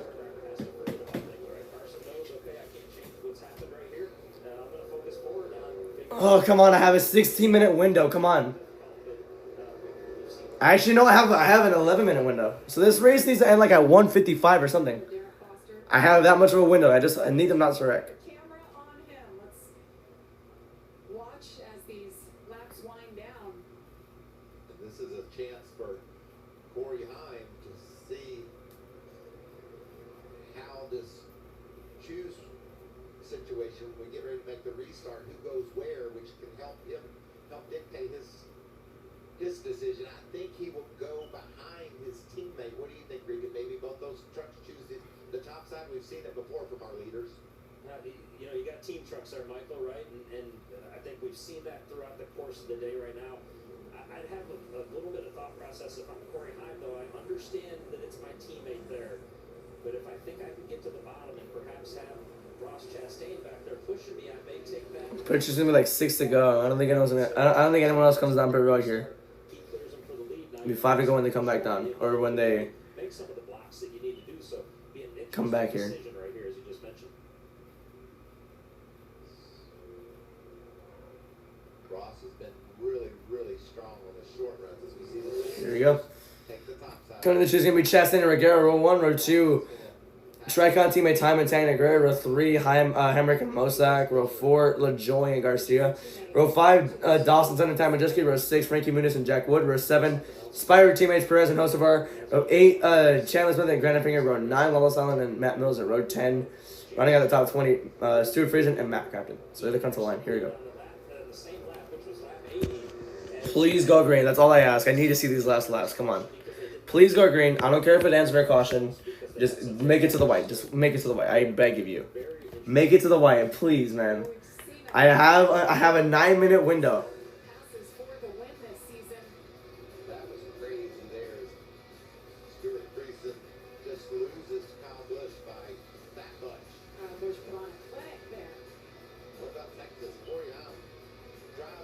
Did I even see this? Yeah, I saw this race. Yeah. North Wilkesboro. Well, the gloves came off there, Jake. No contact. Corey Heim goes around. Chandler Smith rolls into victory lane for the second time this season. If you haven't watched much NASCAR truck racing, ladies and gentlemen, watch this restart. 3 last lap passes since 2016 in Michigan.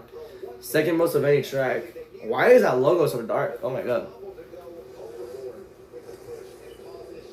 Please, dude, just make it. I beg you guys to race clean for the next 5 laps. Please make it. I have 8 minutes now to make this happen, to call this finish. I have 8 minutes to call this finish. Come on! It'll be 5 to go at the line. Gio Ruggiero on the outside. Going to try to... Here we go. It's a packed crowd, I can't lie. Here we go. Back to green. Oh, Chastain. Oh, horrible wreck. What the hell happened?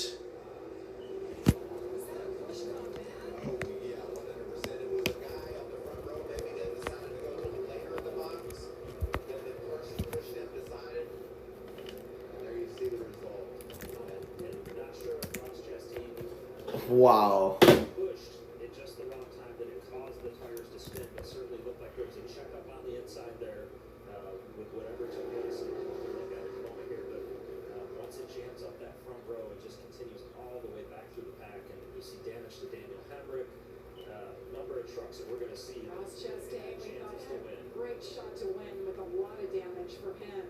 Hey, remember number 7, who we said we're still going to win?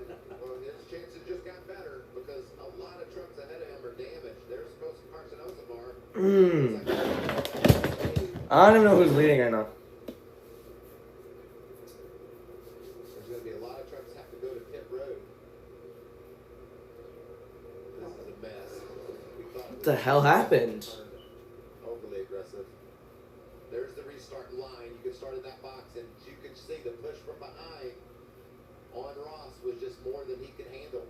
He handled it, but then the push on the back of Gio turned him into Ross, and the way they all went. And it actually looked like, both of our leaders there, as they got ready to start going, it was almost 2 separate incidents that took place there, right? Because Gio Ruggiero in the 17 truck got turned sideways as well, and don't know, we'll have to watch again here and see if they were waiting late in the zone to go. But it looks like they just went. Both trucks were getting pushed from behind, and I gotta believe that they were having trouble hooking up the rear tires. Who took the lead? Who's that yellow car? Is Is that LaJoy? What happens is you spin the rear tires and you can't go anywhere. You start dancing around as we saw, and it almost appeared that both lanes had that happen just about at the same time. That's exactly what happened. The second row thought the front row would go sooner, and they both turned around the front 2 guys. And Ross survived his spin until he got hit the second time, and it was over. And you might watch that at home and say, well, why didn't Gio Ruggiero just go, right? Why didn't he go? Why was he waiting so long? As the leader of the race, you see the white stripes on the track there. He's got a restart zone and just big hits back here. Who just didn't get involved? Hosmer. As you guys have mentioned, Carson Hosmer making it through there. But going back to the restart zone, Gio is the leader of the race. He's got the option to choose where he wants to go right there. And he can wait all the way until that last white stripe before he goes if he wants to. Yeah, that was just the second row, just where they know they had to be aggressive. We talked about how aggressive it was going to be, and they went to the back bumpers of the leaders on the front row, and it was just more than they could handle. When you hit that back end, it lifts those tires a bit. As we watch the Morgan camp go through this mess, see how Frankie does. He sees the problems. Everything's going all right. And we're going to Frankie kind of made it through. But he definitely has splitter damage. It's been a decent day for Frankie Muniz, having the best run we've seen, Michael and Regan, since Daytona. Stayed on the lead lap all day long. Right. Long inside the top 20. A lot to figure out here, guys. Now there's a lot of names suddenly that we're going to be talking about that are going to be in contention for the win. That was one of the wildest reasons. Oh, Heim. Corey Heim with damage. Another day that what could have been for Corey Heim, that electrical gremlin, and then got in that big crash here at the end. Corey led 29 laps today. There's some colorful grass that they drove to the pit road. What? Corey Himes, pit stall right there. All right. As he went through the grass, and any of these trucks that went through the grass, probably a concern for him, right? Going to have to come in and that grass gets jammed up into the grass. Damn, dude, that's crazy. All that out of there, otherwise the engines will overheat. And A lot of work for the grounds crew tonight. Let's listen to Corey Himes' radio. Well, this is clearly the way we're going to get slow down going into the restart zone and never turn up. I mean, we got to work on that shit, dude. That's exactly I what agree. we saw, Regan. Just the two leaders decided not to go at the line, and that has to be communicated back to your teammate of when you're going. They didn't decide not to go. They just didn't go. They don't decide this. Sped up when they started to go into What are you talking about, dude? I swear. to take it one step further there, felt like he slowed down, right? And the rule is you are supposed to maintain your. It's not even want to go. I'm gonna end my life, bro. Maintain and look at this list of trucks that were involved in this wreck. Just a huge pile up, Jamie, and a lot of very good trucks. The trucks we've been talking about all day. These freaking caution laps take forever, dude. They'll come in and make some repairs. I think even more interesting than this list that were involved in the wreck is our current top 10. As we get ready to decide who's going to win this race here in Michigan. Holy cow, we've got new players all throughout the top 10. Frankie Muniz currently 5th because of everything that's gone down. Let's listen to Gio Ruggiero's radio after that restart. Yeah, I was ready to go when I'm going to go because the leader starts in the restart zone, not in second place guys. And he is a rookie, and to Corey was talking about the kid, he's talking about Gio Ruggiero. Well, and I think listening to that radio, and Michael, correct me if I'm wrong here, but I believe Gio felt like he was maintaining his speed, and he was waiting to have the option to restart when he felt like it was best for him to restart, which is the rule. That's what you are allowed to do as the leader of the race. So certainly Gio felt like maybe he was getting that push from behind a lot sooner than expected and where he wanted it. But Regan, you know this. These guys are going to go. We talk about the intensity ratchets up and just trying to think you want that push. So you need to try to get going so you can get that push. And There it comes to 3 to go, I'm pretty sure. those two have a difference of opinion. I hear what you're saying, but I think waiting late in the restart zone. There you go. They had to do the choose right here. I'm gonna Dangerous thing to do. try my best. Especially to your point, when it's a timing thing, right? You're wanting the time. Cubs are winning 6-1 in the top of the 8th inning. You have the Blue Jays winning in the 2-0 in the bottom of the 3rd inning. So yeah, they're not choosing. Lap under caution here as we sort it out. God damn it, dude! It's actually pissing me off at how long they're taking with this. The joy we showed how many races he was going to be doing later on in the season. Right now, currently showing as the leader here. And, It's frustrating. Like I'm literally trying to make the freaking PLE right now, or not the PLE, the freaking special event. in a really nice position. You don't know how to stop wrecking. Race of the year, and the trucks won't get one. First of 9 races scheduled for Corey. I'm gonna have to start the freaking Worlds Collide stream like at 2:05 then if I have to. Well, that's the latest I can start it at because the entrances are gonna start up and then yeah. Now he's up here in second place. Look at the damage on Daniel Hemrick's truck.